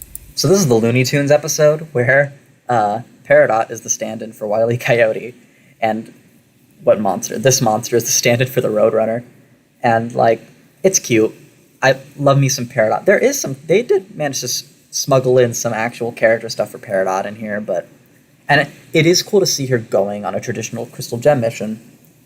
But at the end of the day, this episode's ranked highly because I like Looney Tunes, and it's really cute. I think all these experience. Oh, growing pains. So this is where we find out that cartoony antics cause actual body damage. And yeah, so Steven's been dealing with that. He's also been dealing with the stress of having proposed to Connie and kind of getting big rejected. Have been subjecting your body And to a yeah, painful amount of stress. imagine That's affecting your being ability Steven's to age respond throughout to the entire emotional show and stress going through all of in a this healthy way. garbage. You've been dealing with Hey look, extreme episodes that stress haven't and shown up on the list yet. Whoa, isn't this your body crazy? is now responding to minor threats as if your The sneak life peek for the rest of the video. Hey, Gotta know your fusion. Let's... Smoky Actually, I don't think I included Sardonyx in this. I kind of waited for it. But Know Your Fusion's a cute episode. We get to see Smoky Quartz and Sardonyx interact, which is just a really cool dynamic. And actually, I want to talk for a second about the instance where Sardonyx is realizing that she screwed up. And she has this back and forth with herself where she's like, I was just so excited. But they were planning this all morning. We hijacked their show. We shouldn't have. It's not about us. And it's very easy to interpret like the sensible one in that conversation being Garnet's side of the fusion and the one freaking out being Pearl. But I actually like to imagine it switched around because I feel like Garnet, this is me desperately attempting to make Garnet a more interesting character. I feel like Garnet would overly freak out about Steven being able to fuse. She would be going nuts and she wouldn't be thinking straight. Meanwhile, Pearl would have to be the more reasonable, motherly one who realizes, oh, the kids want to show us something. And I feel like seeing it in that dynamic, that it's Garnet's the one who's in the wrong and Pearl's the one who's like, no, we need to stop, makes that whole like exchange so much more interesting. It makes this episode more interesting. So yeah, that's my piece on Know Your Fusion. Cool episode. Also, yeah, their reactions to Smoky Quartz is so good. Putting your socks back on. Now you guys can see exactly how. Yes, of course. Okay. the last episode in the Zoo arc, and clearly the best episode in the Zoo arc. Not only does Pearl get a fantastic monologue later, but we actually see the Blue Diamond and Yellow Diamond having actual characters and like being emotional and shit. And it's really cool to have. And this is like the first real villain song of the show. And it's really cool, really bizarre song. Really into it. So yeah, that will be all. This episode made the Zoo arc worth it because the rest of it was so just whatever. Also, I think this is the episode where we get introduced to the Famethist, which is always nice. Look, I get it, you know. I'm gonna let this clip play. You can never go back to Homeworld. This place doesn't exactly feel like home yet. You're alone. No one could possibly know what that feels like. Oh wait, I do. We're the same. Except you don't have to be alone. Peridot and Lapis, best college roommates I've ever seen. I think one of the coolest parts of this episode is the fact that this speech that Peridot gives doesn't work right away. Lapis asks her to leave right after this. And Lapis doesn't really come around until Steven, like, convinces her a little bit. Because Lapis is just so burnt by all of her experiences. That's like, no, this one speech isn't going to fix it. But I think the other cool thing is that Peridot respects her decision. It's like, Lapis tells Peridot to leave, and Peridot's just like, okay, fine. And she walks away. And shut up, Beltran. So yeah, this is such a cool episode. Love Lapis and Peridot as characters and their dynamic.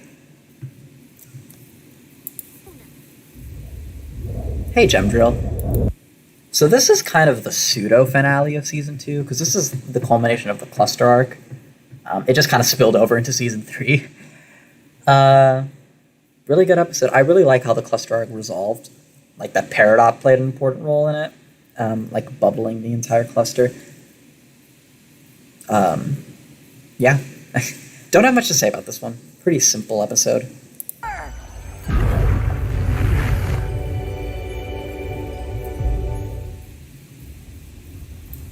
Hey, Gem Hunt. So this is when Jasper really came back, like in full force. Like we saw her in Alone at Sea, but she kind of just came out of nowhere in that one, did her thing, and then disappeared. Here it's like, oh, Jasper's gonna do a thing. We get cool Connie development, since Connie's like, I think this is the first instance where Connie's like actually going on a gem mission, and she feels this need to prove herself, and it's cool. It's not cool. The development that comes from it is cool. And yeah, this is just a rad episode, and I love this scene. Hey, Rose, look what I got. Oh yeah, I kind of forgot that Jasper like always referred to Steven as Rose until Future happened. Yeah. Ooh, Rose's room. Okay, easily one of the best episodes of the first half of season 1. Also, nice. Rose's room is so cool. Like freaking Glitch City. This track, these visuals, this is so terrifying. This introduction to Rose's room as a concept is so rad, and they only ever used Rose's room twice after this. We already went over Open Book, but we'll get to the better episode, Storm in the Room, later. So Giant Woman is classic. It's just real sweet. Introduction to Opal, introduction to fusion as a concept, which is insane to think about. And, you know, it's simple. It's Pearl and Amethyst. They're not getting along, so Steven makes them get along, and Who I am? it doesn't work until Steven's in mortal danger and they have to fuse. So they come together to save Steven, which is it's first half of season 1. It's here because this episode is classic. Turn into A giant woman. get ready. Hey, Logdate 7152. The actual culmination of Peridot's Earth arc. This episode really should have come out before Message Received, in my opinion. It should have been reworked a little bit and come out before Message Received, because I feel like this episode makes Message Received feel so much more earned. And this episode's great. Peridot wanting to try fusion and then giving up and being like, no, I can't do this. And Garnet being proud of her for it. Because you made an effort to understand me. Yeah, an effort to understand. This is still my least favorite of the Paradox Adventures with the Crystal Gems episodes. I think Back to the Barn and Too Far are much better, but this is great. More for Paradox's sake than for Garnet's. But I still don't understand you. Why are you fused all the I'm so sorry. No. Another instance of this episode is good because it's Ruby and Sapphire separated. We get to see how Garnet first came to be. And we're gonna skip the song because copyright. We're here Together. Anyway, it's a really sweet episode. Cool origin story. Really nice. And again, like Ruby and Sapphire are just way more interesting separated than they are together. I know. Storm in the Room. Best Rose's Room episode. Steven uses Rose's room to create a projection of Rose that he could spend time with. And towards the end, he's just like, this is too good to be true. I know what you're really like. I've learned things about you that are really unsettling and need to be addressed. And this is so good. This is high quality character stuff and great usage of past elements of the show, incorporating it with new elements of the show. Go watch Storm in the Room right now. Who you are! You're a liar! I thought you never wanted to hurt anyone, but you hurt everyone! How to do without you? Okay. Wait. I really should have skipped. I didn't realize Jailbreak was next. Okay, wait, hold up. We're gonna let that transition properly. Kick Garnet. So why is Jailbreak so high up? I've seen people call Jailbreak the best episode of the show, and I put it at what, 64? Yeah. So why? For starters, I love the reveal that Garnet is a fusion. Like it hardly feels like a reveal at this point. Like, I have friends, who I think are in the chat right now, who didn't realize that the fact that Garnet is a fusion was a reveal. They thought it was just always a part of her character, and it was just common knowledge of the show. And I mean, it has always been a part of her character. She's always been a fusion. It's been obvious if you go back to old episodes that, oh yeah, she's a fusion. So it's incredible. Watching this episode for the first time, and then now going back and seeing the rest of season 1 and seeing how Garnet works, this was incredible. This is kind of what season 1 was building up to. Just all of a sudden Garnet's interesting, right? All of a sudden she has some kind of character. Now, I do think the fact that Garnet is a fusion kind of ruined her character a little bit, because it kind of made her this symbol, and because of that, it was very difficult to write episodes with her having active flaws. And we'll get to pull hopping. We'll get to pull hopping, we'll talk about pull hopping. But her great flaw was that she could be separated. Garnet's flaw was that she could not be Garnet anymore. And is that really the best way to write a character? That said, Ruby and Sapphire are great. This song is great. Not my favorite song of the show, but it's fantastic. Gonna skip around because copyright. But I think the reason this episode is really this high is just because nothing really character-driven happens, right? Ruby and Sapphire refuse, Steven freaks out that Garnet's a fusion, and then they break out of the spaceship. There's really an arc to it. The biggest thing that happens is that Lapis fuses with Jasper and traps her in the bottom of the ocean. So yeah, a lot of action happened, a lot of plot happened, a lot of reveals happened, but there wasn't really any character development. It was just a lot of things happening, and then the future of the show is greatly affected by what we learn in this episode. But in this episode itself, it's just things happening. In reality, if you're watching the show for the second time, I don't feel like rewatching this episode is even really, completely necessary. This episode is great, it's perfect on first viewing. On subsequent viewings, it's okay, what was actually here? And I'm gonna get a lot of hate for that, aren't I? People Steven Universe fans die by this episode. Live and die by this episode. I'm going to become half of you. Lion 3 straight to video. I'm just gonna let it play. And I need you to know that every moment you love being yourself. That's me. Loving you and loving being you. Because you're going to be something extraordinary. You're going to be a human being. Before we get to that, Lion 3 straight to video is easily the best Lion episode. And like, I know Rose and Pink Diamond as characters get a lot of hate because they do a lot of shitty things. It's revealed that they've done a lot of shitty things. But this right here, man, this is so genuine and just raw, like, love for her son. And Steven getting to really see this and actually forge some kind of relationship with this person that he's actually never known, whose rock is sitting in his stomach. And also, you know, lore stuff, learning more about Lion and Lion's connection to Rose, but this tape, man, it made me want to go tell my mom I loved her. Going to be a human being. So anyway, screw all that emotional bullshit. Listen to Greg sing. Wait, copyright, I forgot.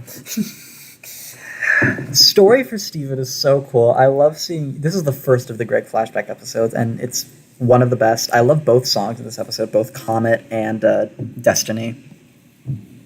It's just this perfect backstory to how Greg and Rose met, and how this dynamic between him and the gems started, how this whole mess went down. And it's a gorgeous episode, great music. If I had to pick an episode where I like started to really like Greg, it would be this episode. And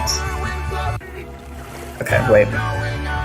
There we go. Okay, wanted to make sure this like there was. I don't have no idea how much song I can play without this video getting mad, or YouTube getting mad, I should say. Mirror Gem. Okay, so Mirror Gem. This is our introduction to Lapis Lazuli. And still one of my favorite characters of the show for really no good reason. But man, I think she was easily at her best in seasons 1 and season 2. And damn, this discovery. Oh, actually, I could talk about Ocean Gem in the same breath. Why not? They're back to back anyway. And just this discovery of the other gems out there, that there are gems that aren't necessarily nice. Like that wasn't even a concept yet. And this awesome character, and this the first real like action set piece of the show. This was the mid-season finale, and freaking fighting the water clones and the ocean being formed into this huge space elevator, and then the ocean returning after Steven fully befriends Lapis. I say fully befriends because Steven was already kind of friends with Lapis while she was in the mirror.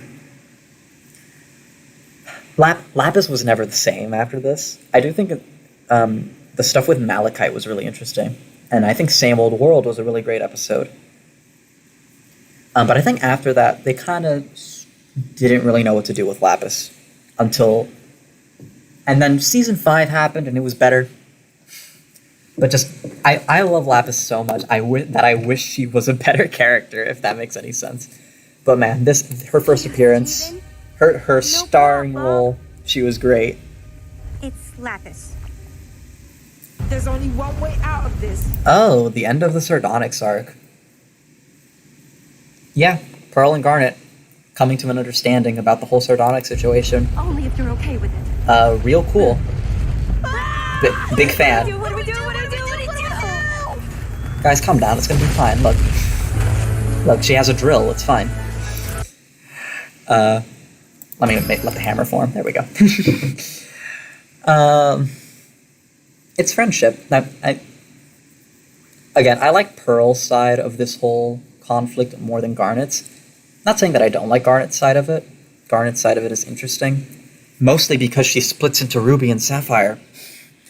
But it's Pearl making this huge mistake and just desperately trying to make up for it, because it's Pearl. And that whole monologue they have down there, that whole dialogue they have down there about how Pearls are weak. Pearls are considered weak. She's fragile. And being sardonyx with Garnet. Wait. I'm sorry. That was Cry for Help. That was Amethyst's explanation. Pearl's was much more. She wanted to feel that perfect relationship that Garnet has, because Pearl so desperately wanted that perfect relationship and was never able to get it. Probably because she obsessed over one crush for too long, but I love Pearl. Love her so much. And yeah, abusing what is the most important thing to Garnet, which is fusion, and Garnet being literally torn apart because of it. Quality arc, good ending to it. We'll get to the other episodes of the arc later. Maybe I've had Hey guys, everything's fine, right? Isn't everything totally fine? not so nice thought or two. No, about, everything's like, you fine, know, right? Slamming White Diamond's head through a pillar. Pillars But it's are not fine, like I bro. actually went through with it. I only actually shattered Jasper. Now, what isn't fine about shattering Jasper? That's what I want to know.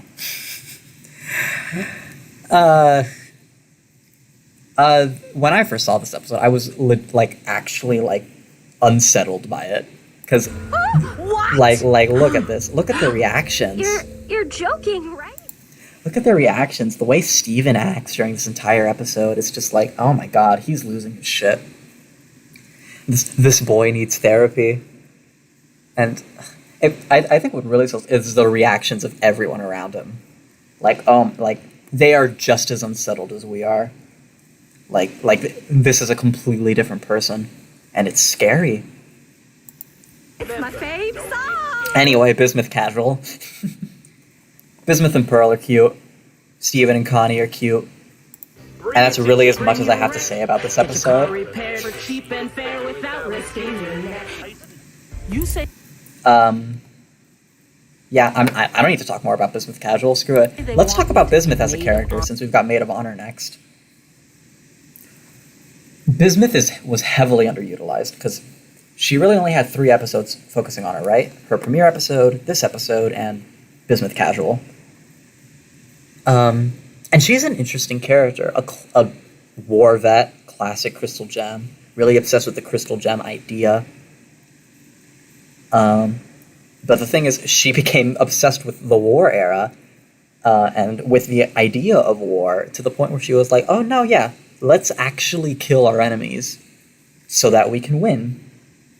In a sense, it was almost like she didn't even believe in the cause of the crystal gems. She just believed in the crystal gems as a concept, which is really interesting. And here in Maid of Honor, she is much more like, okay, it's her she realizes, okay, all that's over. This whole rose quartz pink diamond shit just happened. Let's forget about that for a second, and let's focus on the present and worry about our friends. Garnet is Ruby and Sapphire are getting married. And this feeling of, she's like, okay, they don't want me on their team anymore. I fucked up because I tried to murder Steven. Which is, yeah, it's a pretty big fuck up. And so she chooses, no, I'm not even gonna try and reconnect with them. It's like, they don't want me around, it's obvious. And Steven is like, no. They only put you in that bubble because I was uncomfortable with it. I took you out now. They are going to be ecstatic to see you again. And just Bismuth working up the courage to face them again. It's like, Bismuth is good. Bismuth is good. Bismuth is high quality. Honor, well, I am not as dense as you might think anymore. Okay, I should have let more of this clip play, but I talked my ass off. Whatever. Take us alive, Emerald. There he is. It's Lars of the Stars. This is what made Lars good. They let him go to space. They made him pink. And everything's better when it's pink, right? They gave him a cool scar.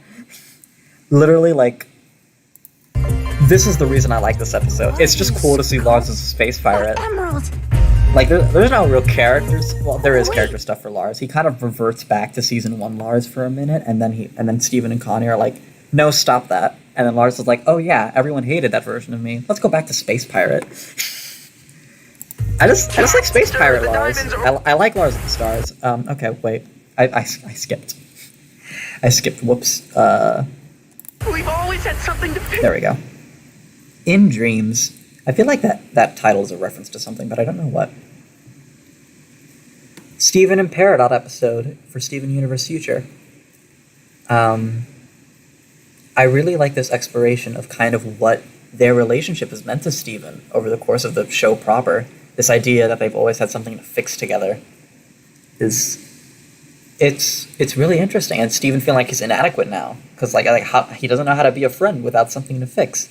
And Peridot's just being like, dude, for once the gems are the mature ones in Steven Universe Future, and Peridot's just like, dude, we don't need a reason to hang out. We can just be bros. I just like spending time with you. And it's just like, Peridot, you're so sweet. So yeah, the great and lovable, there she is. So yeah, that's In Dreams. Also, this is the first time in Steven Universe Future they mentioned that Spinel existed. I'm so tired. So I like Now that. I'm even Spinel doing it is in my good. dreams. I'm sorry, I can't do this for you. I'd rather I always be. In my head, I was literally just like, I want to let the song play. It's so pretty. And then I remembered, copyright. Copyright is annoying as hell. This song is really sweet. Steven proposing to Connie is sweet, even though it's totally like not the time for that. And this is not the solution Steven needs. But still, this episode gets by on just cute points. Like, look at these two. Look at her face. I know it's covered by the number. Hold up. There. Look at her face. Look at her face. She's so good. Look at Steven. Look at this boy. Look at this boy. Look at him. Look at his little blush lines. I love them. They're so cute. Anyway. Crack the whip.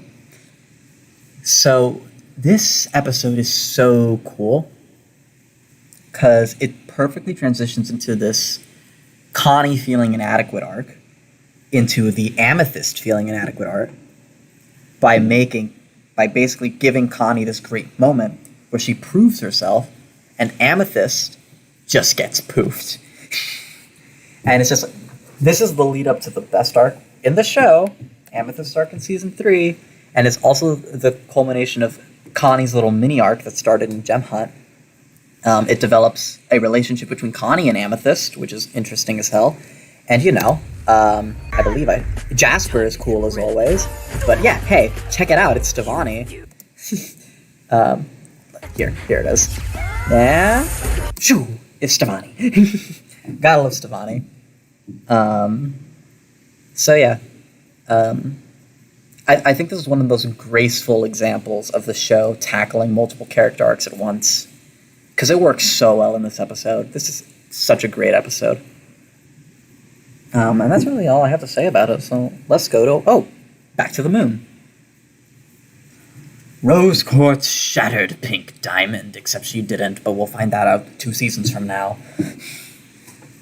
The idea that Rose Quartz shattered Pink Diamond, this idea being put in place immediately after the Bismuth episode, where they bubbled Bismuth, partially because of her opinions on whether or not to shatter enemy gems. This reveal is incredible.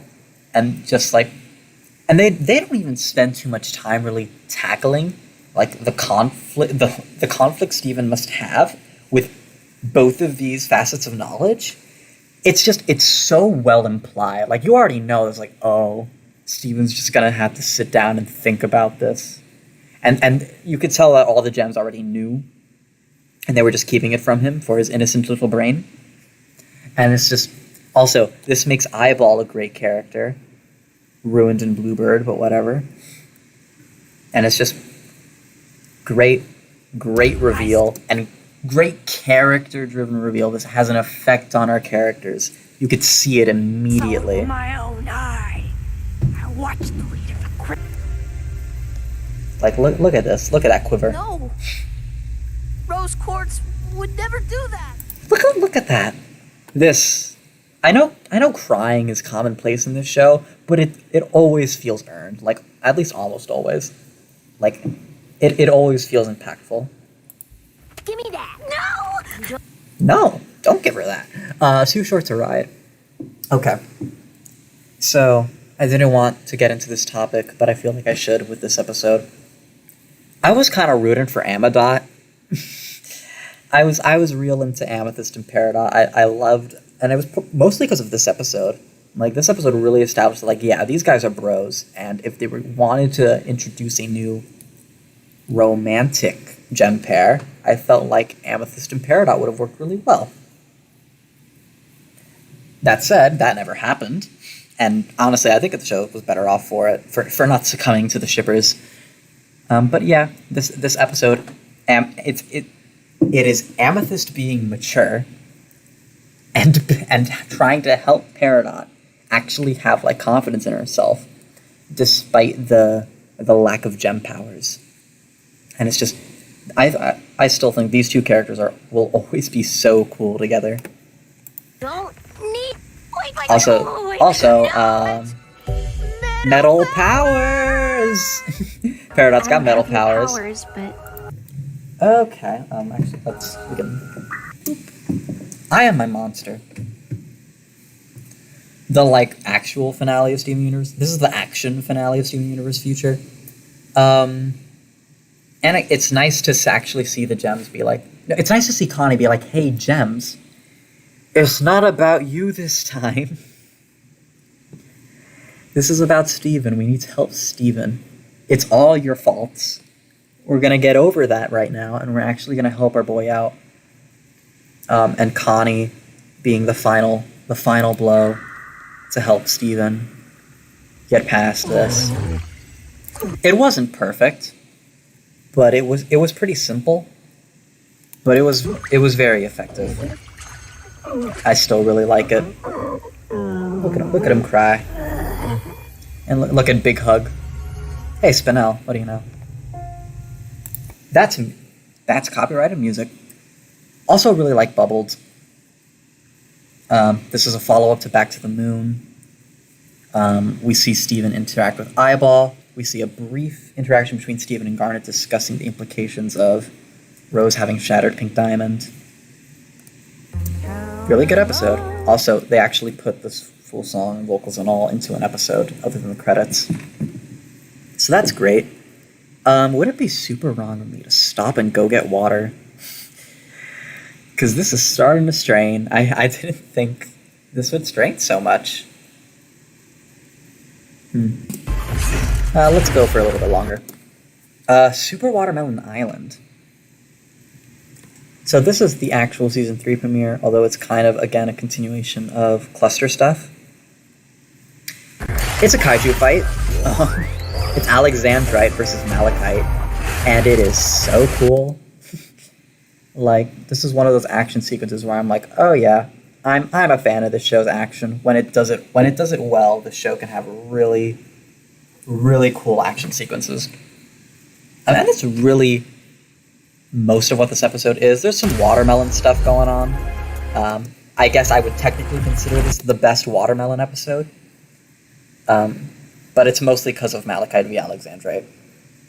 And yeah, it was a really satisfying way to really bring Lapis and Jasper back into the story. But at the end of the day, it's a really cool kaiju fight. I probably ranked it higher than I should have, but whatever. I made this like 3 months ago. It's fine. We need to talk. So this is Season 2's flashback episode. And it's really good. I think this is when Rose started to actually be like, oh, people are people. There's other people in the world besides me. Okay, I'm of the rare opinion that I don't think Rose is inherently a bad person because of the stuff she did as Pink Diamond, but that is a greater discussion that I probably won't get into in this stream. So, Anyway, this conversation that Greg and Rose have right after this dance is really what makes this episode as good as it is. It's that discussion of that realization for Rose that, like, oh shit, people, and like just there's them. Their transition from the honeymoon phase of their relationship to the, oh, we're gonna get serious now. I don't know, more cartoons need to actually like show the relationship as it's happening. So many shows, I feel like their finale is the two characters get together. Like Avatar, finale, Aang and Katara get together. Star, finale, Star and Marco get together. Also a garbage finale, but whatever. So it's nice that in Steven Universe, we get to see Greg and Rose as their relationship develops. And to an extent, Steven and Connie's relationship in the future. Ugh, there's no time for this. Oh, Connie episode. Gotta love the Connie episode. Nightmare Hospital. This episode treats itself like it's a kids horror movie. I mean, hey, look at these freaking monsters. They're pretty grotesque. But yeah, what makes this episode is the development between Connie and her mother. So yeah, real rad. Big fan. Also, from this point on, I don't think Connie ever wears the frames of her glasses again. When it rains. Peridot development. This is the true start of Peridot's arc. Like, say what you want about Catch and Release, this is where she really starts to develop a fondness for the Earth and for Steven, and eventually for the gems. And if this episode had just like a little more to it, because most of the episode is just them going to the kindergarten. If the entire episode was just this moment, then it would be ranked higher.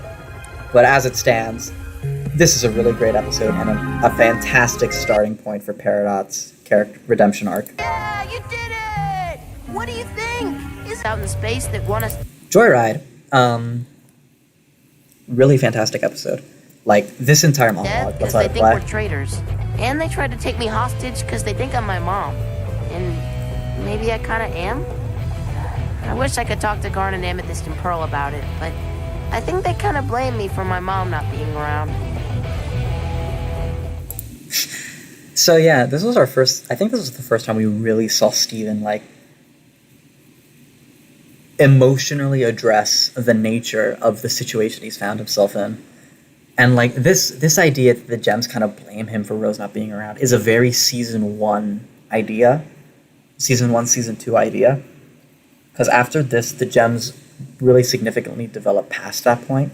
But this was the core emotional conflict for most of all of season 1. This idea that Rose is gone and Steven is here, and Steven is the reason Rose is gone. And at the very least, Pearl and Amethyst are greatly hurt by that. And we'll get to the episode where we learn more about that in a bit. Hey, Keystone Motel. Again, Ruby and Sapphire are better characters separated than as Garnet. And in all seriousness, this conflict is pretty simple. Ruby and Sapphire have a difference of opinion about the sardonic situation. And they come to realize that in their petty arguing, they're hurting Steven along the way. You know what's nice about Simple, being split but up? effective. What? Could say that about a lot of different Steven Universe episodes. Be serious. There's my Laffy Saffy. You're Also, this is embarrassing me like- in front of Steve. He's strong. This is like the... Actually, did it show the... Where was it? Be serious. Actually, I don't think it shows it here. But I think my clips of this episode might be why this video can't be shown in like Denmark or something. Because yeah, Denmark's apparently against this, which is real sad. But yeah, You're embarrassing me in front of Steven. probably if I had to guess. I could show you how to Music, so copyright. So if Steven the Sword Fighter was the first episode where I was like, oh, this is a show that I should watch. Coach Steven was the episode that made me fall in love with Pearl as a character, and B, made me fall in love with the show as a whole. Like, I was like, oh, this is the kind of character development we're going to be getting. This is the kind of character struggles we're going to be getting. Like, sign me up. And it also made me fall in love with the show's music, because I love Strong in the Real Way. It's a shame that I'm going to just, like, not let it play. But yeah, this whole idea of wanting Steven to be inspired by her, to acknowledge her for her true strengths. She wants to be a role model for him. But Steven's a kid, and he's all like, oh, big tough Sugalite. Big tough Sugalite is what I want to be. And it's just like, it's a very real struggle. And I love Pearl. So welcome to the party, Mr. Universe. This is where Steven's dad officially becomes an ineffective form of support. Because at this point, Steven's dad just cannot actually properly relate to Steven. Because they had opposite goals at this time of their life.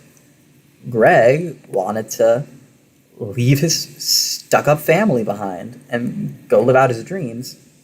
And Steven wants a sense of normalcy.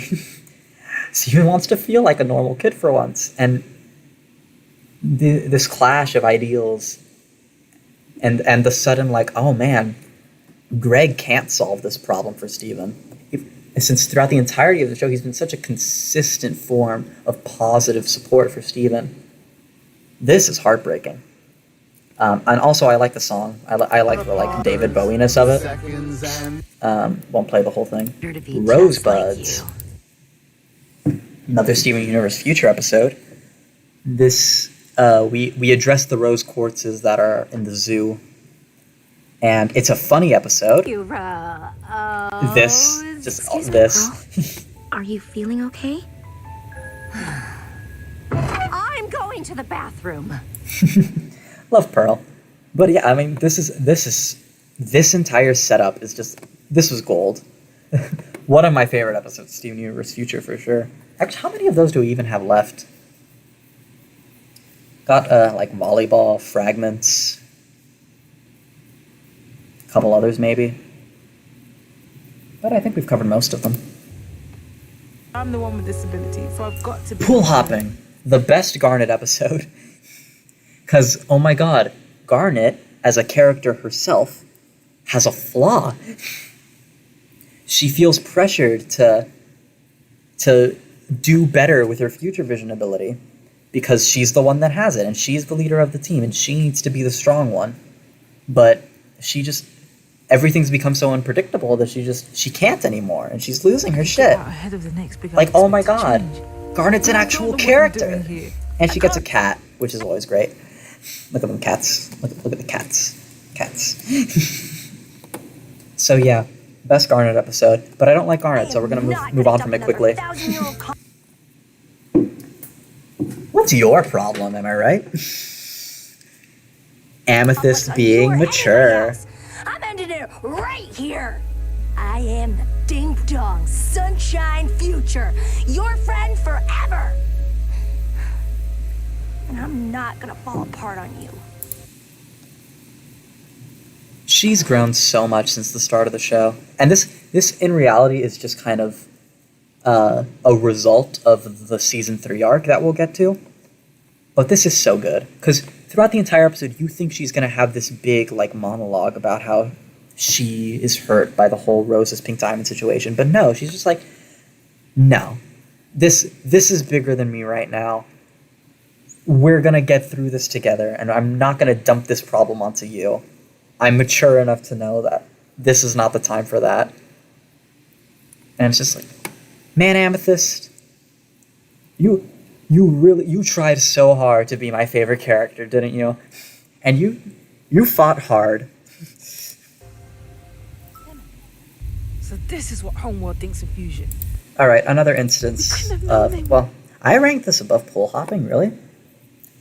Well, okay. I think part of the reason I ranked this above pool hopping is because of the out of episode reasons.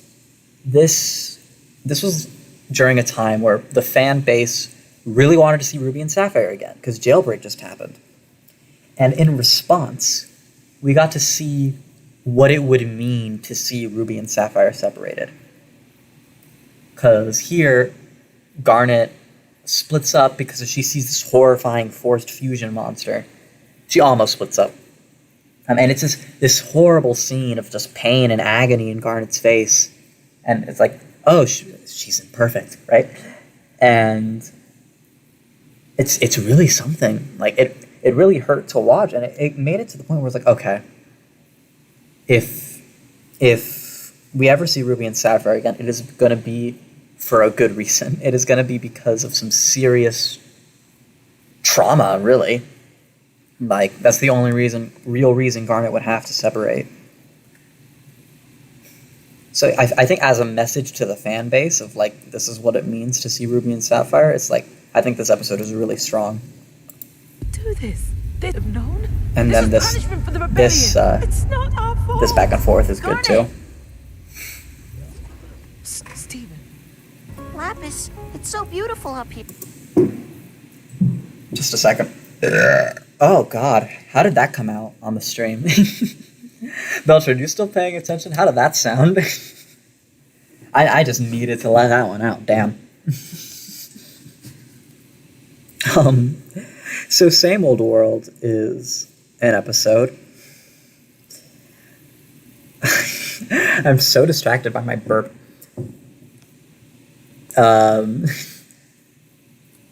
Same Old World is an episode. It's a really nice episode. This is the first time we really get to spend time with Lapis post-Malachite. And we get a lot of cool information. We get to see Lapis and Steven just being buddies again, like they were in Mirror Gem. This is probably the last time we really saw this version of Lapis, because I think Barnmates and Beyond, we kind of got a very different version of Lapis, especially in Season 4. But this episode is beautiful. Here. It's alright. And just like the flying scenes are so pretty. Hold on. Look at him go. It's magical. It's I don't know, something about flight, right? Like, flight is always this great thing, especially in animation. It's just this beautiful thing that you could always be really artistic with, if that makes sense. Like, I'm thinking like Rescuers Down Under, How to Train Your Dragon right now. Just flight scenes are so good. And very well drawn. Hey, Why So Blue? So let's talk about how Lapis only ever got 2 songs in the show, and how that is sacrilege, because Lapis's voice is great. In reality, Why So Blue is a very simple kind of update on Lapis's character in the context of this time period of the Steven Universe canon. But I like it because I like Lapis singing, and I like Lapis as a character. And I think we kind of needed this checkup after the way she was kind of treated in seasons 4 and 5. So, solid. Maybe I shouldn't have ranked it this high. 34 seems like a bit much, but I liked the episode, so let's skip the song for copyright. Hey, Bismuth. Okay, so this is our first 30-minute episode, so I'm gonna, against my better judgment, I'm gonna real quick just go get some water. Hopefully I can like comment with a timestamp for what you can skip to for when I'm back. But actually here's, no, I'll just leave it on. I'll be right back with water.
Yeah, I needed that.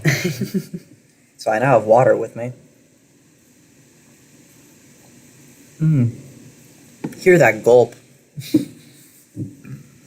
So Bismuth is a good episode. This is the introduction of Bismuth. This is also the best Bismuth episode.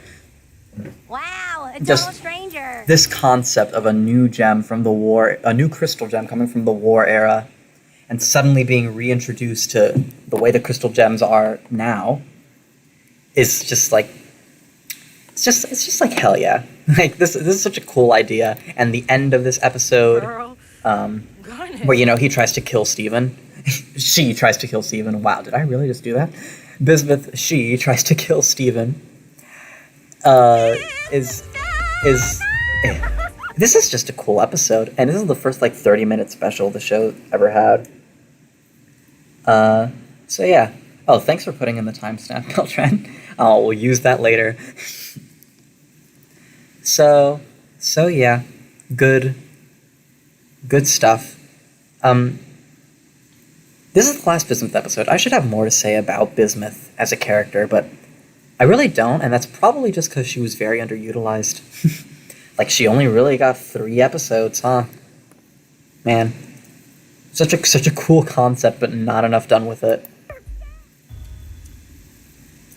This is the follow-up to Monster Buddies, Monster Reunion. So Steven partially heals the centipedal monster from the first episode.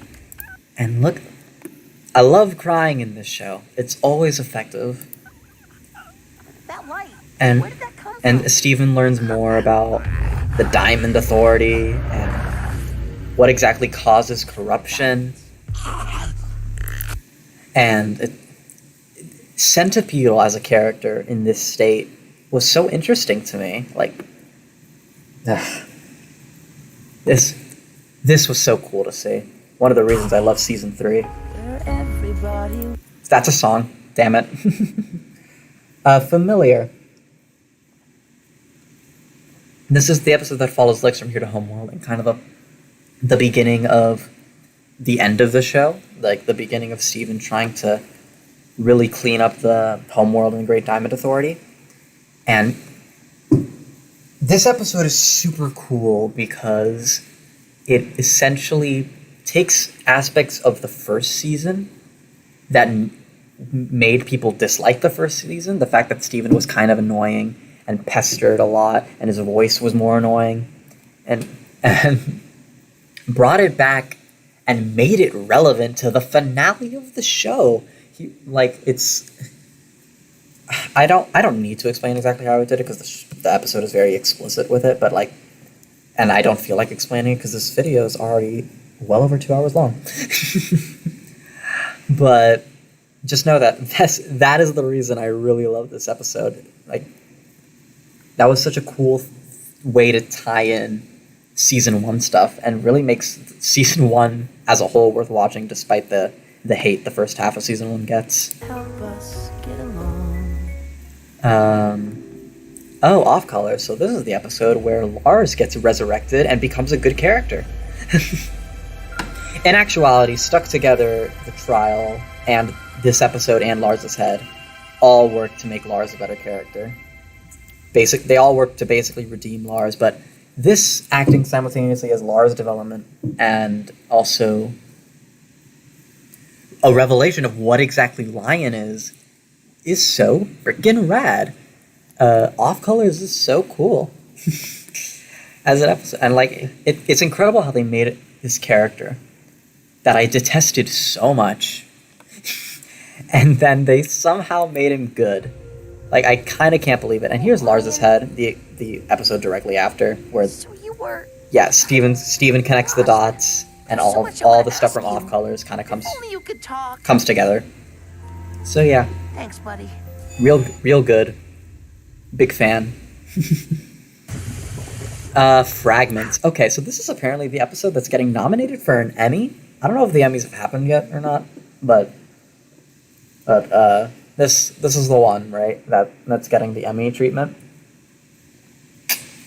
Not my favorite episode of Steven Universe Future, but I like it a lot. It's really good. There is a part of me that wishes that this didn't work, that he wasn't able to. That I wish that he kind of wasn't able to resurrect Jasper, which is why I think I cut off the clip here. Yeah, because I didn't want to show Jasper actually getting resurrected. Thank you, Beltran. But yeah, this is a really good episode. Like this is the culmination of Steven's pink power kind of going insane, because Jasper, I'm gonna take a swig of water while explaining the Emmy episode. This shit.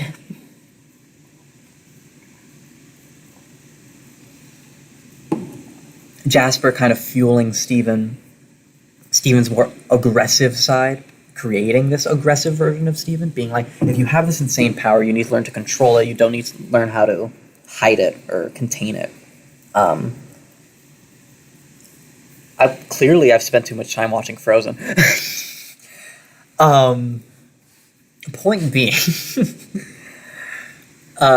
it's really good, and having that end with Steven and Jasper doing a mock fight, and Steven actually going overboard and shattering Jasper, that is so intensely insane. And man, I kind of wish he stayed shattered, because I think at that point it was like, okay, I think we got as much out of Jasper as we were gonna get. Like, the stuff, like, I'm really glad they brought her back for Steven Universe Future, but I think with this, she kind of served her purpose, and I kind of wish she stayed dead, because I think it would have left an even bigger kind of footprint on the show as a whole, and on Steven's arc throughout the future finale. Not that it was bad that she was resurrected, I was just like, this episode might be number 1 if she wasn't resurrected. Let me just put it that way. But right now it's what, number 28. So I'm glad it was nominated. It is I believe, my second favorite future episode. I'm not sure if I'm forgetting something. I did forget something. Prickly Pear. This episode shouldn't be this high, but who cares, because it is. I do really like this episode. I like the way it advances the situation with Steven's relationship with the core crystal gems. Kind of establishes how Steven feels about talking to each of them, and kind of like Amethyst is so mature now, so she's annoying. Pearl will blame herself. Garnet only gives high and mighty advice. It's a very realistic kind of idea for Steven to have. I mean, these characters can be brought down to their simplest traits. It's like, of course, I kind of see them that way. It's just like, oh yeah, Pearl's the overly obsessive bird mom. Amethyst is now way too super mature sister, who's still great. And Garnet is perfect, which is why she's bad. So it's kind of cool to see.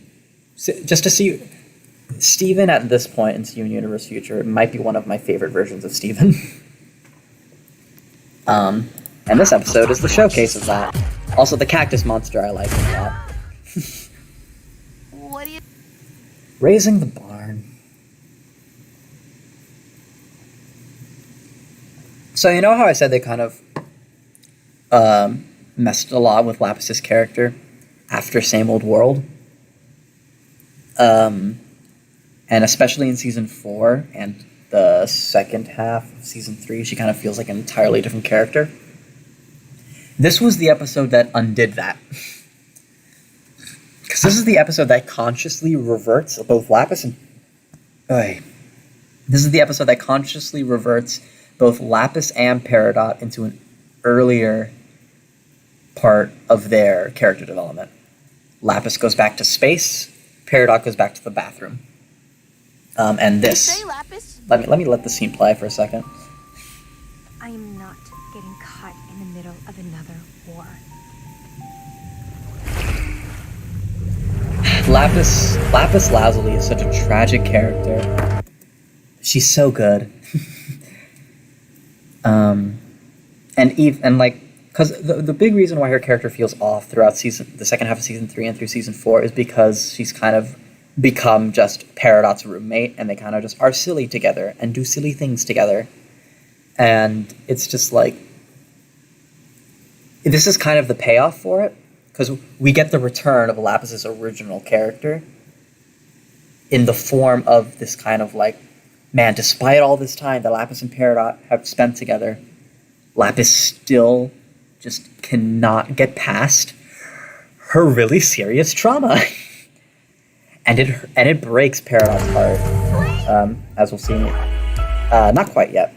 When we address Back to the Kindergarten, we'll talk about it. Cry for help. The introduction to Sardonyx. I'm gonna let the scene play and drink water. Good evening, everybody. This is the lovely Sardonyx coming to you alive from the soon-to-be former communication hub. How y'all doing? Sardonyx is great. That's why this episode is as high as it is. I mean, it's also a great episode for Amethyst, kind of realizing that, like, Sugilite as a fusion is really unstable, and part of that is because of Amethyst's inherent recklessness. And seeing how much more of a positive fusion Sardonyx is in comparison. And then when the reveal happens that Pearl has been using the communication hub to fuse with Garnet over and over, kind of abusing this thing that Garnet cherishes, fusion. And Amethyst like kind of relates to Pearl with this idea that Garnet is so much stronger than us. Fusing is like this one way to feel stronger, to feel better, to feel like they're worth something. Now, and we learn later that's not really why Pearl did it. It's why Amethyst would have done it. Because Amethyst is insecure as fuck. Especially in season 2. So yeah, it's just cool character stuff. And the introduction of Sardonyx, this great episode. Also, a lot of references to Coach Steven, which is a huge plus in my book. Hey, there's Back to the Kindergarten. Look at Peridot's face. Back to the Kindergarten, we address Peridot's reaction to Lapis leaving, and she is so distraught by it. So, in an attempt to make her feel better, Amethyst, being the great friend that she is, kind of tries to get Peridot back into the habit of gardening. It takes a while, but by the end of the episode, Peridot does end up feeling a little better. And it's just, Peridot has never been bad. Like, I feel like Peridot's probably one of the most consistent characters in the show in terms of quality. But it had been a while since we'd actually gotten, like, some actual development for her. Like, I think since, like, Kindergarten Kid. So having this whole conflict happen is really cool. And just seeing the difference between Peridot and Lapis. Like, Peridot is fully like, yeah, I'm a crystal gem. I want to fight for this planet. And Lapis is complete other side of the spectrum. Like, the Earth doesn't mean anything to me. I'm not going to get caught up in another war. And we'll see how that changes later in season 5. But yeah. In this bathroom kind Peridot. of a long time. Maybe you should get some fresh air. I'm Peridot. Oh, I didn't realize it was the next episode. This is the hey, let's check in on Lapis after she left Peridot episode. Can't go back. This is the other time that Lapis sings. Stupid that she only has 2 songs, but whatever. And I really like this episode. I'm so shocked that my Wi-Fi hasn't given up and that the stream is still going. But this is a really great episode. Because this is basically, Lapis is kind of being torn between the side of her from Same Old World and Beyond and the side of her from season 1. And she cannot let herself enter the fight. And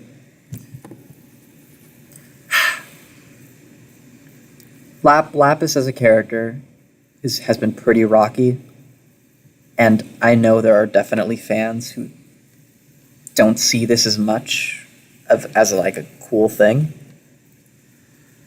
But Lapis is always going to be so damn good to me. I don't know why. Love Lapis. We gotta skip the song, cause Copyright. imagining things. Oh boy, okay. Okay, so for Steven Universe fans in the audience, you may have noticed that we haven't really addressed the Pink Diamond reveal yet. None of those episodes have come up yet. This is the first one. We also haven't really addressed the Steven Universe finale, Change Your Mind. Those are all coming up. Now, mind you, all that's really left after this point is the top 20. And I know there are some people who will greatly disagree with putting those episodes in the top 20. So you're going to have to really hear me out on this one. This episode, Now We're Only Falling Apart, makes the entire Pink Diamond reveal worth it. Like, this justifies it. This episode explaining Rose's relationship with Pearl, how Pink Diamond came to become Rose Quartz, I think really justifies this entire reveal. And it's a Pearl episode, which is a huge bonus. And just because I think a lot of problems people had with the Pink Diamond reveal was what it did to Pearl as a character. Because it's like, oh, it just made her it doesn't make her a rebel. She's just following orders. But I feel like this episode kind of clears that up a little bit and kind of shows that you're not wrong, but there is that the Pearl we know is obviously still there. She is still very much fighting for her own belief and her own unique experience, and Rose is fully supportive of that. And I think that's really what makes the difference, that Rose is supportive of Pearl. So yeah, I think this episode retroactively makes A Single Pale Rose way easier to watch and way better of an episode, so we'll get to that one.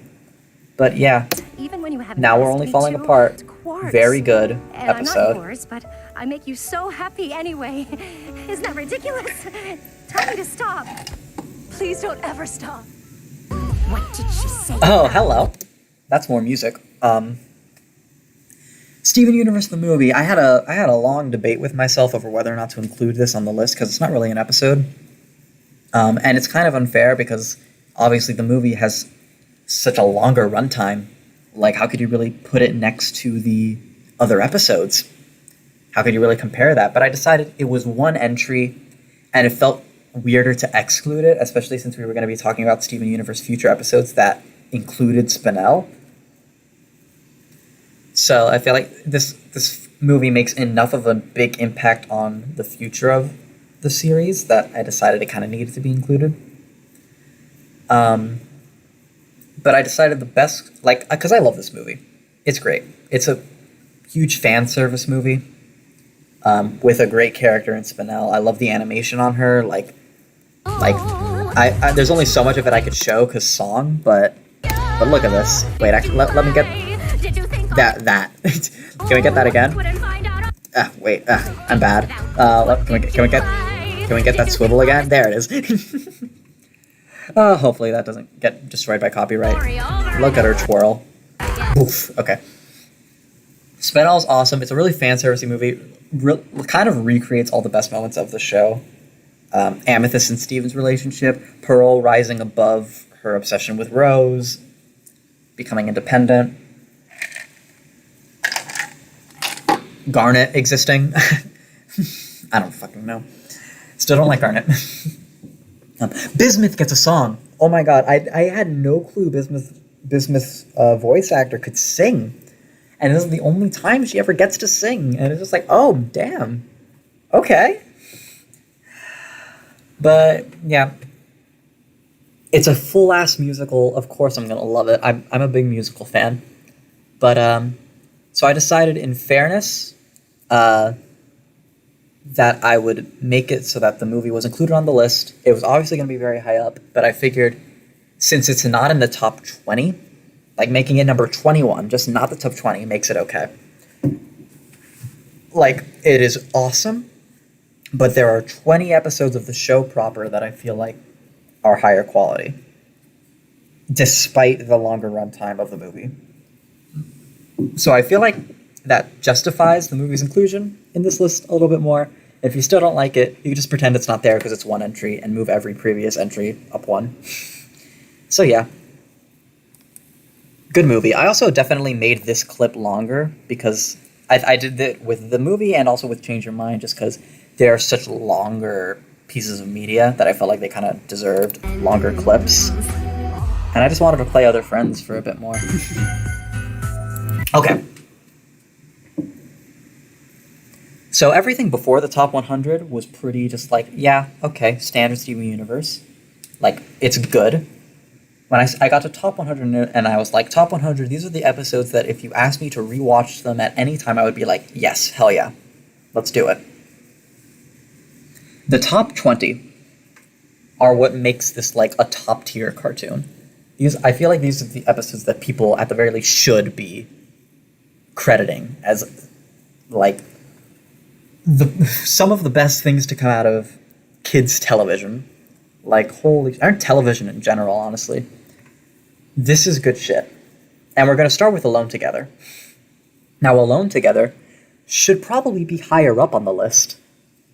But I personally, me specifically, didn't have as strong of a connection to it as other people did.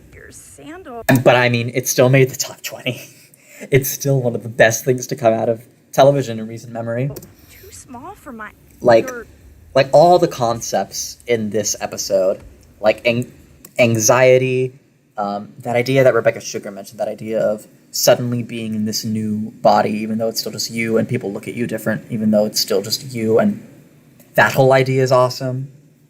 Garnet freaking out about Steven and Connie being a fusion, and mind you, that was before we knew that Garnet was a fusion. Just so much, and obviously we get introduced to this awesome new character in Stevonnie. Just Alone Together is really great. From my understanding, this was the episode that got a lot of people to watch the show. Because, like, this is good. So, let's move on, see what's better than it. Oh, shit. I wanted to drink water while this clip played, but it's a song. I love Sworn to the Sword. Connie gets to learn how to sword fight. We get development not only for Connie, but for Pearl. We get a duet between Connie and Pearl. A relationship between Connie and Pearl is developed. Great episode. And I know that whole, like, why won't you just let me do this for you, Rose? It's a little on the nose, a little corny, but I love it. And, like, okay.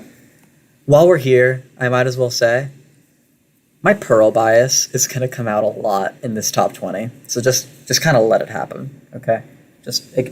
I'm going to acknowledge it, and then we're going to move on. But yeah, love Sworn to the Sword. But sometimes... Space Race. So let's talk about the second half of Season 1 for a second. The second half of Season 1 is fantastic.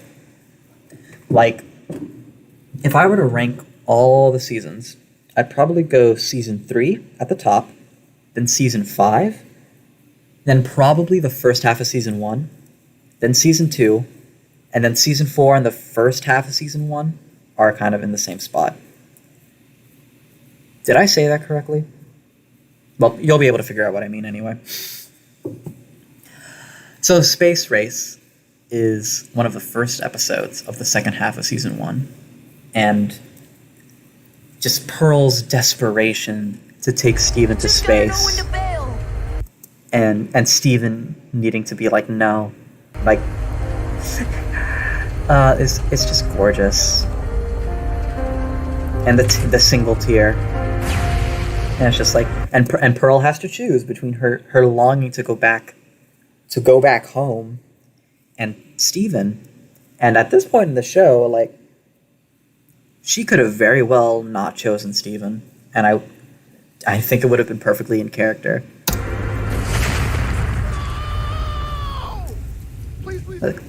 And it was just a thought. All these episodes on the top 20 have songs. Mindful education. This concept of getting hung up on stupid little things that forever hits home so hard for me. And to see it represented through these through this like butterfly imagery is so good. Gorgeous visuals, gorgeous song. Connie and Garnet get to have a dynamic. Well, mostly Stevonnie and Garnet. We get references to Bismuth and Eyeball and Jasper. Like, this is the start of Steven really needing to develop his character on his own. Just a beautiful episode. Music, okay. Homeward Bound. This episode's just fun. Like, I love Spinel. I love my girl Spinel. Oh, you know, the usual. I love her. She's so good. And the way she's animated is great. So, how have you been since So, maybe this shouldn't be above mindful education, but it is. And I'm mainly just, like, I like this episode mostly because it's fun. But I justify it being this high up because of the last scene of it, where Steven controls White Diamond. And we get to see Steven really, like, this festered up rage and anger against, like, this feeling of this person, this character needs to be punished for the shit she did. And I think it was kind of a catharsis for a lot of fans who were kind of getting over the everything needs to end with a nice conversation. Everyone needs to be redeemed. It's just like, no. Steven does actively resent White Diamond. It's kind of heartbreaking to watch because it's the first time we've really seen Steven resent one of his enemies like this, and it's a watch. But of course, the clip I picked was Spinel because she's so good. Look at her eyes. Oh, was it trying to play an ad for a second? Oh, damn.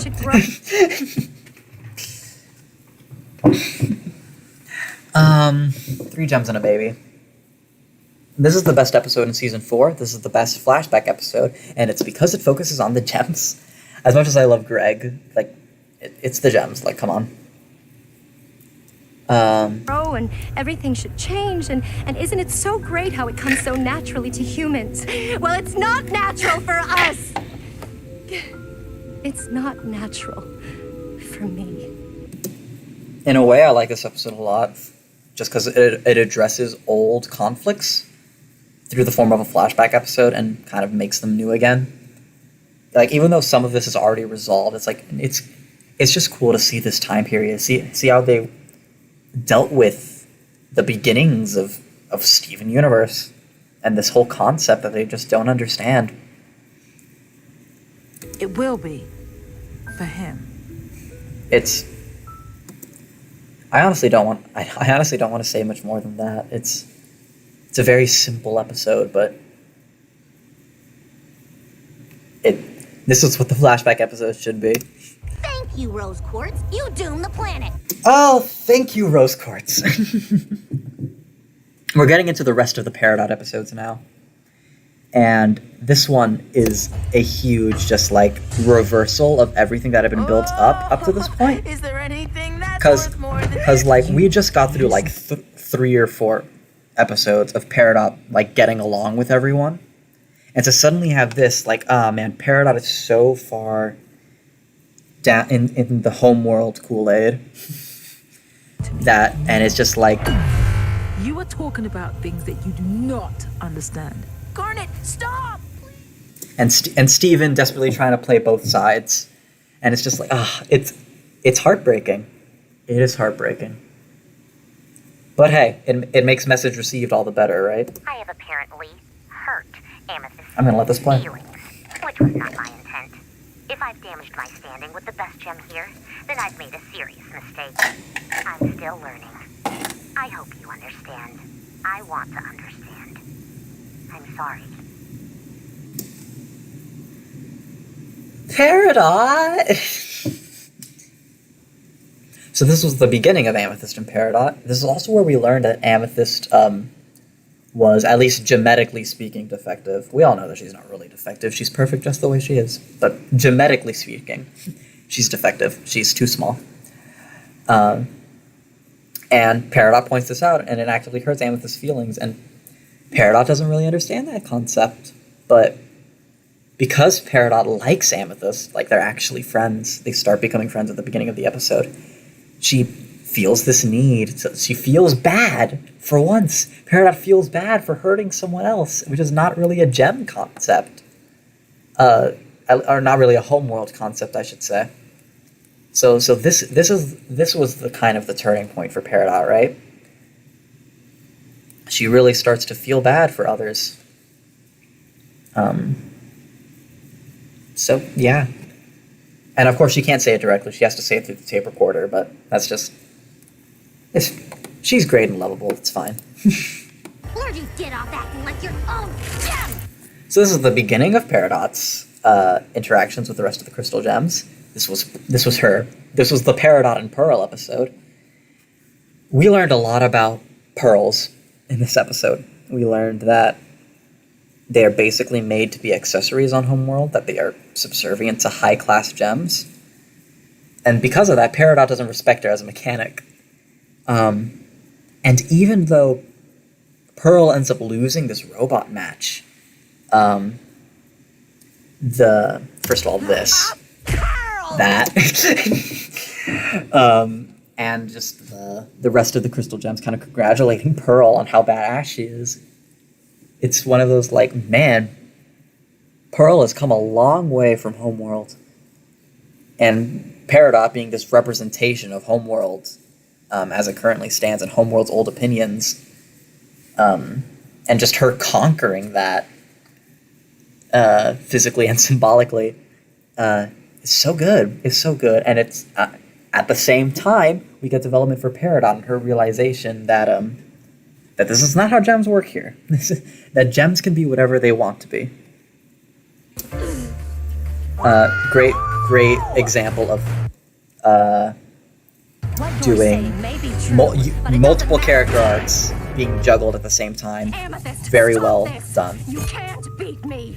I This play. care. I'm not gonna let you stand there and remind me of everything I hate about myself. Another one of my favorite action scenes in the show. Amethyst versus Pearl. Again, we're still in Amethyst's really insecure phase. Because she is a product of Homeworld's destruction. And that's the way she feels, and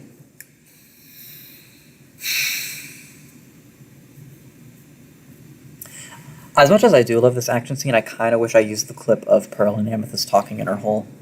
Because that's really what makes this episode. Because Pearl and Amethyst throughout the entirety of Season 1 are constantly butting heads.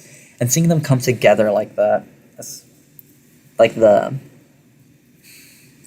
Pearl being like, you're the one good thing that came out of this place, I always thought you were proud of that. That's so, like, seeing how Pearl really thinks of Amethyst. It's great. It's great.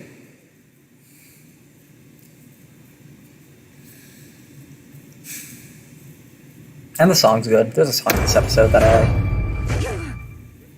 What? Oh dear. Okay. So we're in the top 10 now, boyos. Maximum capacity. This is the episode where I was a little bit like, is Amethyst a bad person? Like, 'cause this. Hey, Greg. Turn around. Check it out. I know you're doing it. I want to be friends again. I really do. But I can't let you do this to me again. Stop!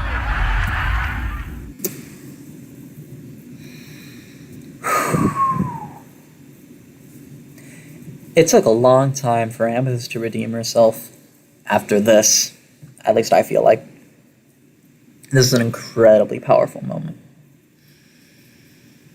Because it's obvious that this has happened before, right? With Amethyst's relationship with Greg, she kind of emotionally abused him, blamed him for Rose's disappearance. And yeah, And it's incredible how she doesn't realize what she's doing until she's like, oh shit, Steven saw. And it honestly feels like she spends a lot of the rest of the show kind of trying to come back from this moment. Second half of season 1, man. Real stuff. What? Yeah, you can't control him, and he shouldn't be taking advice from me, and we don't have Rose to tell us what to do. But he needs us to show him how to be a gem. Steven is not just a gem. There's never been anything or anyone like Steven. We don't know what he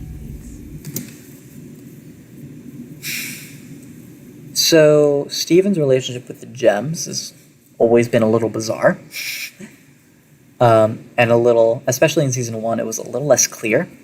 But this is the first time we really see how the gems feel about the idea of raising Steven and just their inherent fear of just like, they don't know what they're doing. But I really just love like the idea of this episode, because this entire setup that they have, this test that the episode is named after, is designed to boost Steven's confidence. But Steven's not the one that needs the confidence boost, is he? It's the gems. So rather than call them out on rigging the entire test, Steven goes down there, acts like it was so cool and that he's so happy about it, to give the gems a confidence boost. And it's so simple, but like, I love that. I love that so much. Like, this episode probably shouldn't be as high as it is, but it's just that moment, that idea, that sells this episode so hard.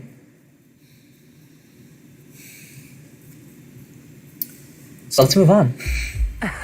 There it is. Change your mind. I believe I can let this whole sequence play. What are you doing? I mean, I had to let this whole sequence play, right? Because this is just high quality animation. Look at this.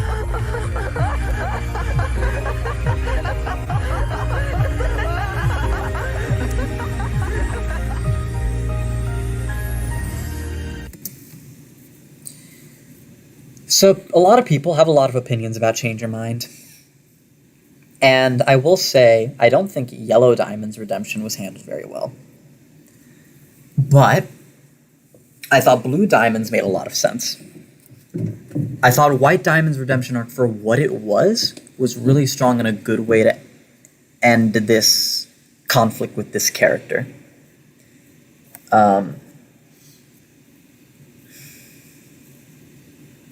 I thought getting to see Rainbow Quartz and Sunstone at the last possible minute was nice, because we wouldn't have gotten those characters otherwise.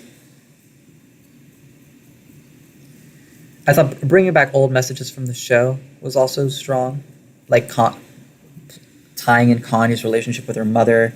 If every pork chop were perfect, we wouldn't have hot dogs. Uncorrupting all the gems. Getting to see Lars of the Stars finally return to Earth. This finale, it made me cry. Getting to see Peridot and Lapis's new designs, and all the new designs, because Garnet, Amethyst, and Pearl also got new designs. This episode made me cry the first time I watched it, because it was just this realization that, oh damn, the show's over. Like, this was the finale, and it was. I thought it was really, really good. Getting to see what happens when Steven and his gem are separated. And, like, I understand the complaints with this episode, but I just don't care. At the end of the day, this is my list, and I think this is one of the best episodes of the show. And you gotta love that animation, right? Hey, reunited. Okay, so this clip doesn't quite showcase the best parts of this episode. It is a cool clip, getting to see all the crystal gems come together to fight Blue Diamond, including the cluster. But what really sells this episode is, for one, the opening number. I love the opening number, For Just One Day, Let's Only Think About Love. For two, Garnet's wedding. For three, the return of Lapis Lazuli. like, and her official joining of the Crystal Gems, which I really like personally. And then for 4, this whole sequence, this whole fight sequence. And yeah, I don't think I need to explain each of those points individually. I think based on the entire rest of the stream, you could kind of figure out why I feel positively about all those things. And I don't think I need to explain why Garnet's wedding is good. So yeah, that's Reunited. There's a single pale rose. So this was the pink diamond reveal. And I think initially the pink diamond reveal was pretty rough to accept. But upon rewatch, this episode is fantastic. The way we go through the different eras of Pearl and how we see everything from her perspective, and finally the reveal that Rose is pink diamond, and the implications, because this is the last time we get really solid Pearl character development. And it's indirectly. It's through basically a bunch of flashbacks. It's just kind of experiencing the implications, and like going back and seeing older Pearl episodes with this knowledge is like, oh shit. So yeah, I will definitely say that Now We're Only Falling Apart actively makes this episode better, because it kind of removes, for me, a lot of the more controversial bits about the reveal. But this episode stands on its own as high quality. I'll let the clip play. I thought this was Pearl's. What are you doing here? What? I also really like that scream. Together. Okay. Together. Alone at Sea.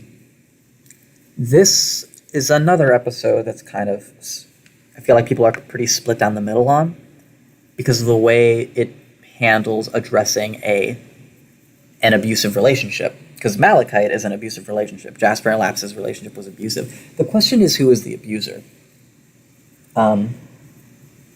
Because I find that most people's interpretation, upon initial viewing, you assume, oh, Jasper was the abuser. But upon looking into it further, you realize, oh, it was Lapis that was the abuser. Which makes the ending of this a little awkward, because it's Jasper begging for Lapis to take her back, and then Lapis refusing because she recognized that it was unhealthy, and especially for her. She didn't want to feel like she needed to take her anger out on someone. The problem is, at the end of the episode, she hurls a huge water fist into the boat and launches Jasper. So it's like, isn't this the opposite of what you were trying to accomplish? And that's, I feel like, is the big problem that people have with this. Because up to that point, it's a pretty solid tackling of the idea of an abusive relationship. Until they take that little misstep. I don't have that much of a problem with it. Mainly because she was trying to protect Steven when she did that. And it was kind of clear that she wasn't actively trying to lash out.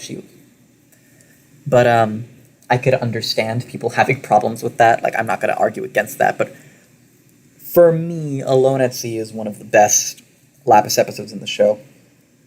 I would say that, yeah, after this point is when the official Lapis switch happens. Kind of. Because you kind of see it in, Hit the Diamond. And then you see it again in Beta. So it's kind of, we go back to old Lapis for a second, and then we go back to new peppy Lapis. But yeah, that's Alone at Sea. Let's let the clip play.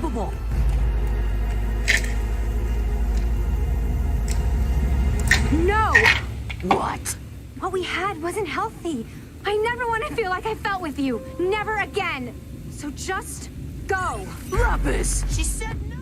It looks like I'm still making excuses for her. Easily the best Steven Universe Future episode, and I know Pearl bias, but I think other people agree with me. This had more stuff. This had huge character moments for new and old characters. It had a new fusion. It addressed a huge facet of Pearl's character. This is like the official last bit of Pearl character development I think we got. And also, I think it addressed a facet of Pink Diamond's character that we didn't really get a glimpse of. And I know people are still on the Pink Diamond was a horrible person train. What I've been doing. I actually don't think I showed Mega Pearl in this clip. She didn't mean to, but you were hurt, badly hurt. But I think the ending of this episode really goes to kind of not redeem Pink Diamond, but kind of address the problems with her a little bit. Like, because I think it became obvious that after this incident where she permanently damaged Pink Pearl, or Volleyball, she realized she needed to make a change, and she made that change with the new Pearl that she was given. So in my head, it's like Pink Diamond made a huge mistake and then immediately felt super bad for it and spent the rest of her life trying to correct it. So in my head, it's like, oh, is she really a bad person? If in that case, bigger discussion. And I mean, we also have to talk about what she did to Spinel. So the quality of Pink Diamond's character is a greater discussion for another time. That said, this episode is fantastic. So yeah. I was badly hurt. How did you stop hurting? I didn't. And we're on the top 3. So for the top 3, I showed like way more of each episode, like to the point where I'm pretty sure the copyright police caught it. Just because I really wanted to give these ones their due diligence. Earthlings. I kept saying throughout the stream, the season 3 Amethyst arc is the best arc in the show, and this is the proof. This is Earthlings at number 3. Actually, I'm gonna let the first part of this play. Stop trying to be like Jasper. You're nothing like Jasper. You're like me. Because we're both not like anybody. And yeah, it sucks. But at least I've got you. And you've got me. So stop leaving me out of this. Us worst gems stick together, right? That's why we're the best. Okay, gotta stop it there and hope that copyright doesn't catch it. It's that interaction, right? It's that development, that connection between Steven and Amethyst that makes this episode and this arc so good. Even if I think the episodes individually are kind of all over the place, because they're all over the place on the list, these episodes together to form this arc, easily best arc in the show.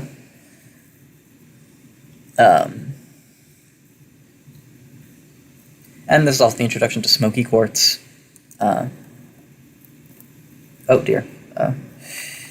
There she is. Oh, whoops. Spoilers. Beautiful. There she is.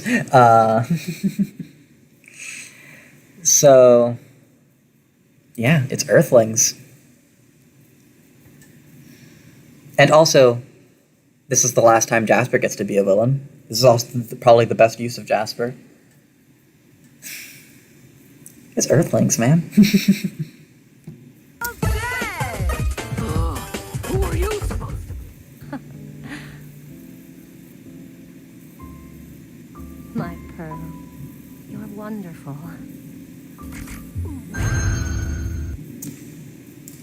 Rose is Scabbard.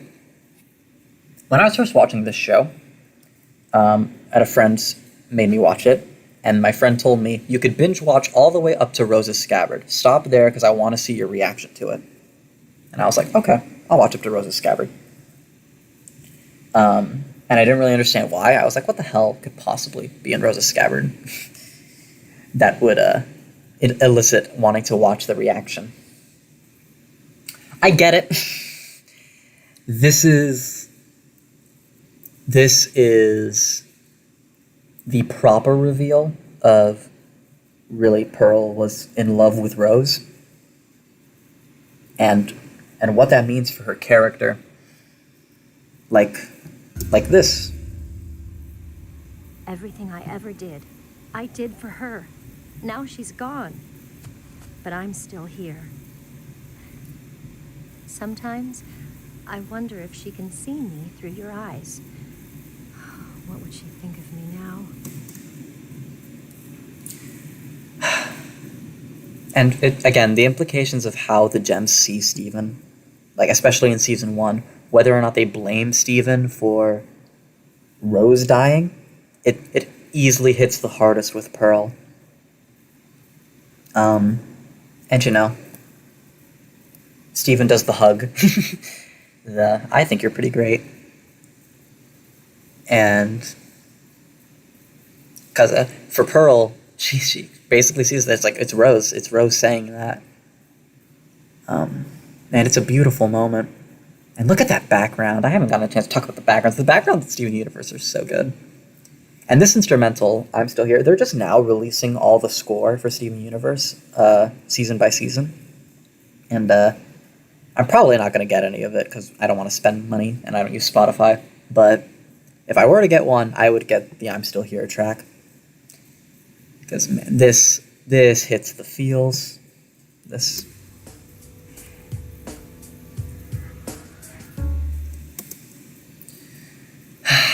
Pearl will forever be my favorite character in this show. Just her tragedy and her rising above that tragedy. One of my favorite things in television. So, Rose's Scabbard is number 2 on the list. What could possibly be number 1? And for any Steven Universe fans in the audience who have somehow been keeping track and haven't seen the original video, make your guesses now. What does it matter? It's already done. I can't let this song play. Actually, should I? Should I just let it for a little bit? Maybe like this part. Isn't it over? I think that's as much as I can get away with. Maybe the ending of it. Mr. Greg is a musical. It's an 11-minute musical. And this is the pièce de résistance of the entire episode. And it's my favorite song in the show. It's my favorite Pearl moment in the show. And obviously it's my favorite episode of the show. It's one of those things where they were just kind of experimenting, right? They wanted to experiment with a musical episode, and they were like, okay, what conflict can we use for a musical episode? Can we try something that's maybe already pre-established, but would still, be emotional? And it's like, oh, the rift between Pearl and Greg. Because to an extent, to Pearl, Greg kind of stole Rose away. And it's like, this underlying conflict has been present throughout the entirety of the show. And it's just never really been addressed properly. So they were like, okay, this is what we're going to do with our musical episode. We're going to address this conflict. It's already pre-established. We don't need to establish anything new. So we could go right into songs, and we can just have this ultimate culmination and just this huge payoff.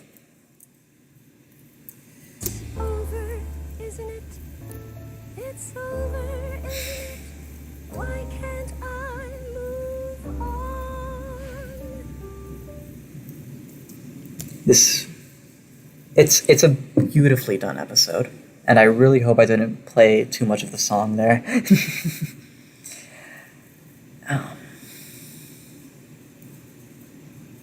And I mean, there's a lot of personal bias behind this. Obviously, my Pearl bias, my musical bias, but as far as a construction of an episode, I feel like this is definitely the best episode of the show. And then for me, the character stuff that happens in this episode is it's exactly what I love about Steven Universe and why I watched this show, why I got into this show. So, yeah, love it. And please, feel free to argue with me, because, this is obviously a super biased list. But, yeah, I think the stream just officially hit 3 hours. So I'm gonna stop and go drink more water. So thank you for watching the 3-hour version of this video. I'm glad it exists. Glad the commentary is out there. But let's see. I need to figure out how to upload this properly. So I think I will. Shut up, Beltran.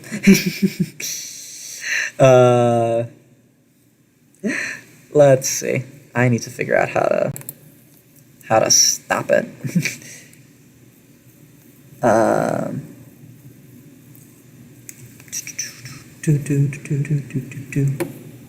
End stream.